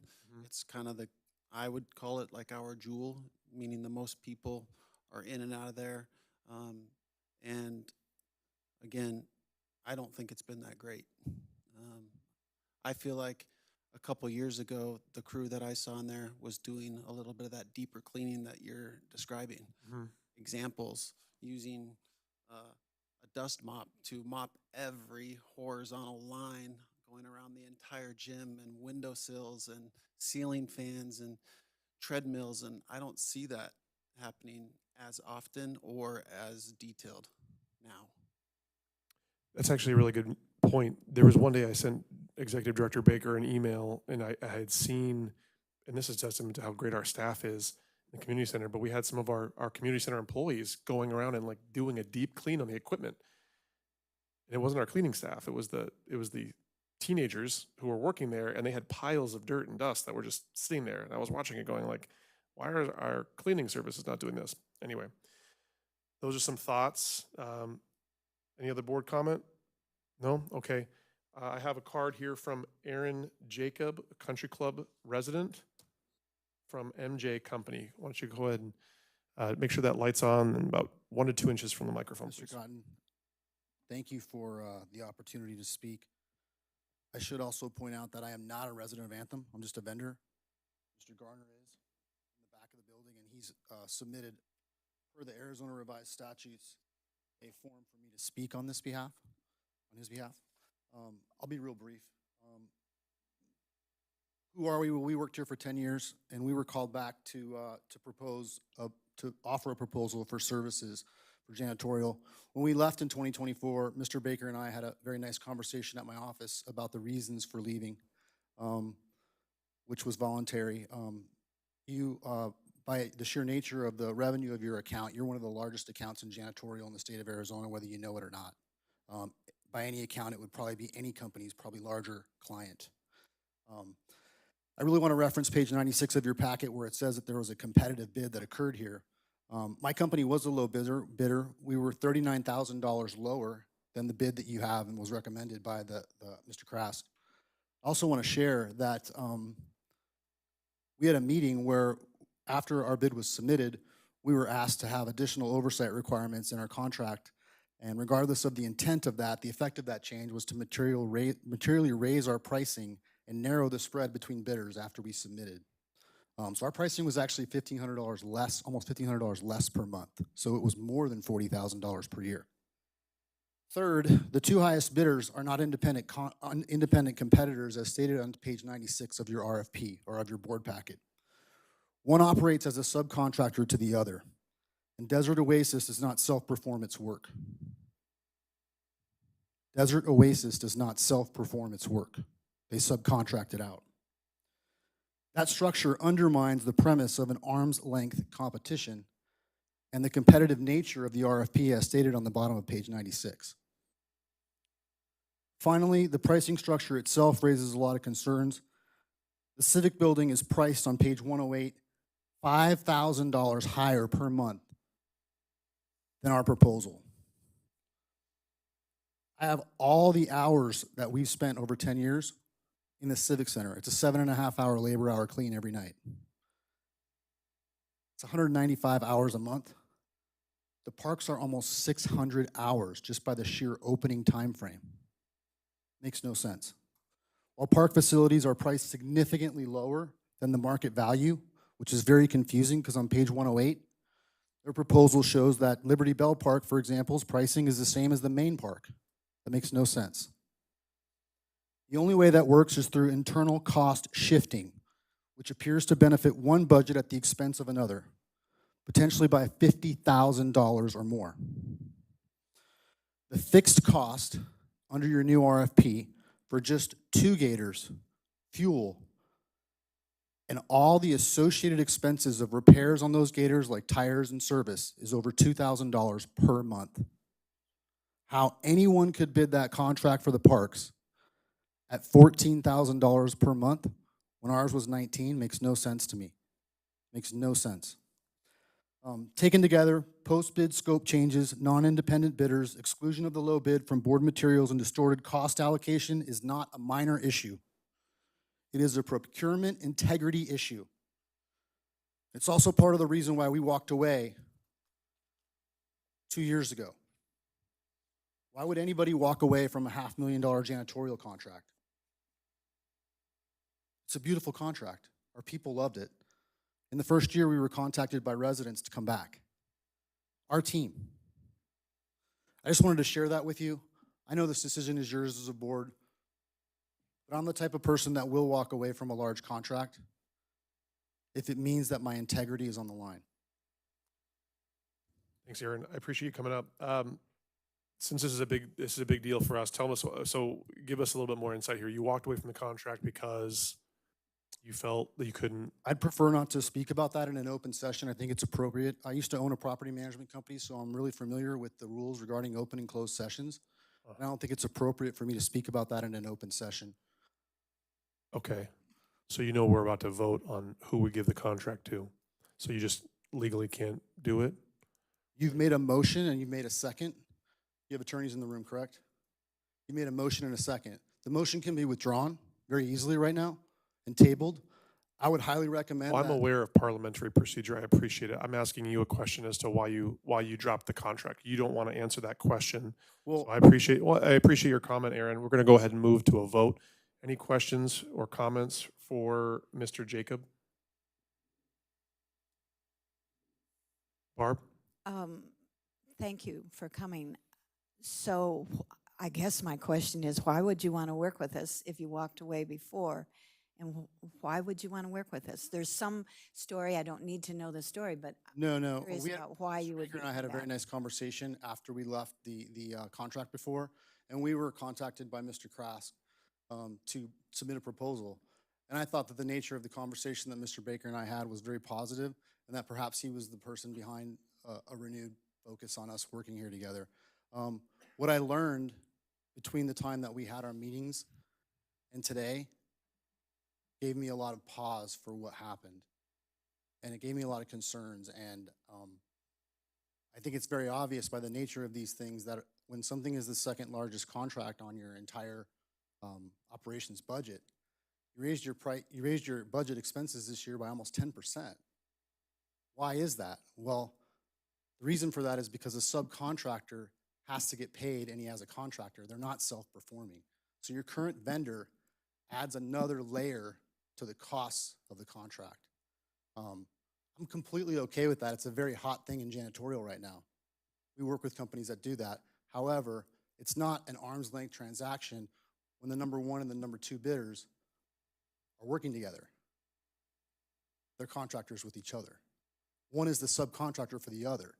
I don't know how that's an integrity issue. You sound like a very diligent board of directors. That seems to me to be very conflicting. Yeah, okay. I would just chime in. I think you bring up some great points. And to be quite candid with you, Mr. Jacob, we've had a lot of internal discussion about those very points. And we are aware of those things as well. And that played into some of our thought process. So I appreciate you bringing those forward, not trying to hide any balls on that one. Of course, thank you. Okay, thank you. Okay. So we made a second, or we made a motion on in a second. Okay, let's go ahead and move to a vote. All in favor, say aye. Aye. All opposed? Opposed. Okay. Director Barbie opposes. Motion passes. Thank you so much. I abstain. Oh, Director McKenzie abstains. All right, so that passes with 4. 1 abstain, 1 no vote.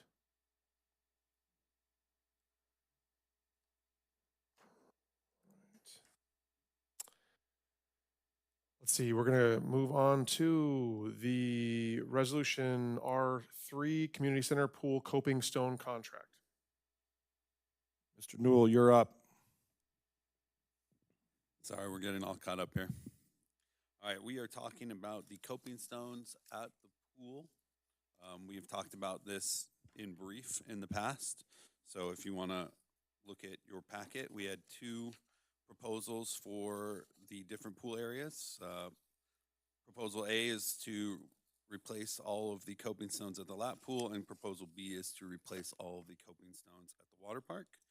If you don't know what the coping stones are, if that sounds weird, it's a protected decorative cap at the edge of the pool, basically the outer gutters.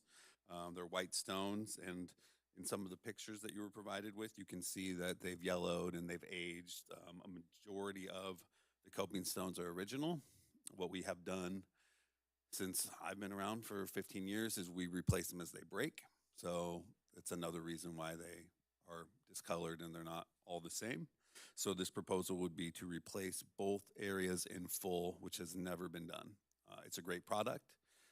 The RimFlow is the only product in the country.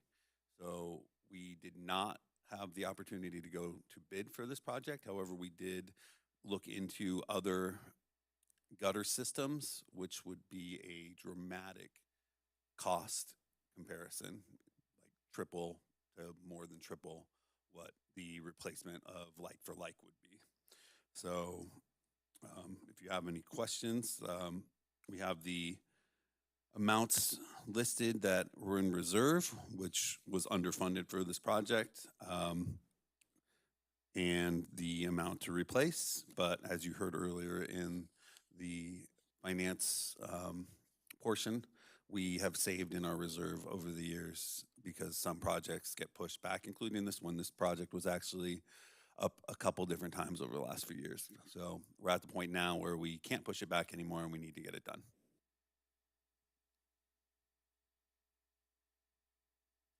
Any questions from the board on that? Yes, I have one. What's the projected life of, Most of them have been 20 to 25 years. okay, which is where we're at? Yeah, and that So you the expect same once we another replace. 25 years? Yep. So Barb, in 24 years, you should start a company that builds these Build coping. coping stones, and you can make a good amount of money right there. A coping stone, okay. Any other questions from the board? No questions from the board, okay. Any questions, comments on this topic from those in attendance today? None, okay. I'd probably entertain a motion. We accept the recommendation. Do we have a second? Single source contract. I'll second. Okay, bring it back. Board comment? Nothing? Okay, we'll go to a vote. All in favor say aye. Aye. All opposed? Motion passes unanimously, 6 votes.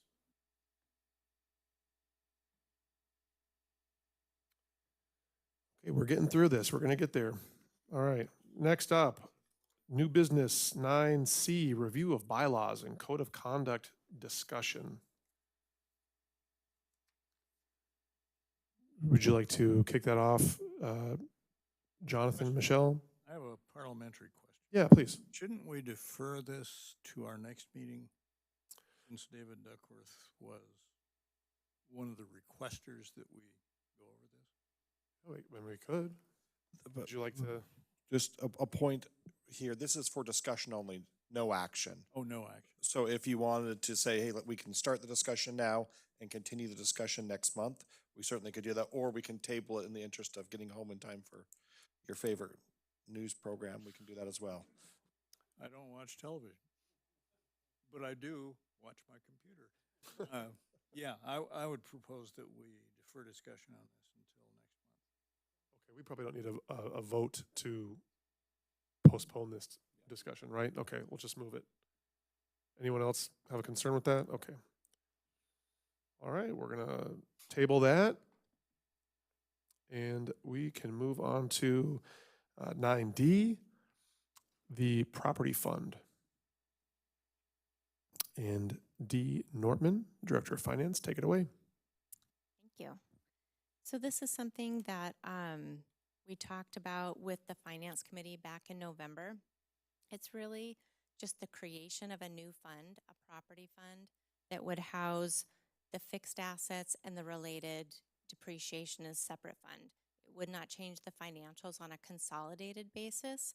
It would just move those items out of the operating fund and make it clearer to understand and more transparent. This is something that is commonly used in larger communities just for those reasons. And it also keeps the balance sheet from looking overinflated. When people see so many assets, they're like, why are you raising my assessments? You have this many millions of dollars in assets. Well, those fixed assets can't be sold. You can't earn revenue from them. So it just gives a more clearer picture of our operations and the different funds. If approved, this change would be effective on December 31st, 2025, and we could have it in place for our annual audit. Great. Any questions or comments from the board? Director McKenzie? I think this is a well thought out proposal and a necessary proposal. As you know, I'm pretty close to 12 years on this board. I'm tired of people telling me, my God, you lost $1 million last year. How the hell are you going to stay in business? Well, it's not true. We're fine. Okay. Well, I appreciate it. Any other comments, questions from the board? Okay. We'll go ahead and entertain a vote or a motion. I move we approve the recommendation. Establish a property fund. Do we have a second? Second, Director Curl. Okay, we're going to go back to discussion from the board, if any. None? Okay. We could take that and open it up to discussion from the public, if anyone has anything they'd like to reference. Okay. That being said, no discussion. All in favor say aye. Aye. All opposed? Motion passes unanimously with 6 votes. Now we're chugging along here. Only 8 more things. All right, we're going to move into the review of the Anthem Community Council 2026 Strategic Pillars and Priorities with Executive Director Aaron Baker. Thank you, Mr. Chair. A couple of quick items on this. For 2020, during the 2025 report I gave you in November, I said that I would update a few items. So this item is it's an information only item, but we added 4 priorities to underneath the existing pillars. One references customer service training and formalizes that. Another one under regional growth is to implement the board approved growth committee recommendations, which were approved this evening. So we will do that. Under under operational excellence, it's to optimize our current procurement processes and practices to ensure consistent application and maximize value for the ACC. And then finally, under fiscal stewardship, we have implement the board-approved facilities master plan process there. So those were the 4 changes we had talked about last time. A couple of other items just wanted to quickly touch on was I'd had some questions about the implementation of Limble. We are doing our best to implement that as quickly as we can. We have some new staff there, but that is a large, time-consuming project there. Another was regarding business signage, which the business support committee is looking about and talking about right now. So that will keep going. The question came up about amending these pillars. I think if that's something the board would like to discuss for 2027, we could do that towards the end of this year, if you would like, so that next year, if there's one you'd like to drop off or add or however you'd like to do that, we can certainly do that. And then I had one more question I received about reviewing our handbook and things like that. So we are going through that process right now and standardizing some of those things and reviewing those. Again, some of that comes down to bandwidth. We do our best that we can, but we do, for example, every other year we review our employee handbook. We get a legal review as well of that to make sure we're most current on that. So that's an update that I have for you on that. Happy to answer any questions that you may have. Any questions from the board? Director Barbie? No, nothing? Anybody over here? I would say that when I'm gone and you guys do look at the pillars again, I feel like the regional growth pillar is looking a little thin. Obviously, we knocked out the growth committee with flying colors. You have the new committee. I feel like regional growth, you could tie that into one of these other pillars and then bring in another pillar if you were tied to 4 pillars. Or you just stick with 3, or you come up with a new pillar that you felt feasible. You maybe took something out of one of the other pillars and built it on itself. So just my thoughts on that. That being said, there's no vote on this, so we will go ahead and move on. Well, let me actually open that up. Any public comment on this before we move on, the pillars? No, okay. All right, great. Well, then we'll go on to number 10, future board agenda items. Is there any board member who would like to bring something up for a future agenda item?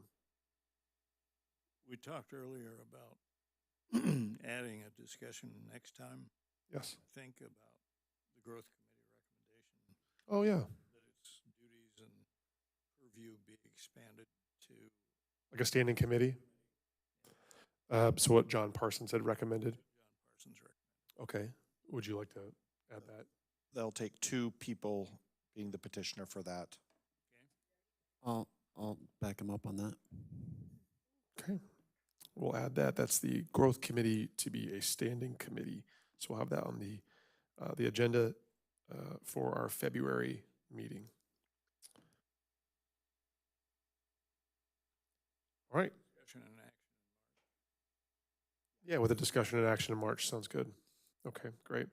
All right, that being said, we're going to move on to, do you have anything? On to future board agenda items. Actually, we just did that one. Sorry, open discussion. I have a couple cards here from Joseph Schmid. Okay. All right, nothing from him.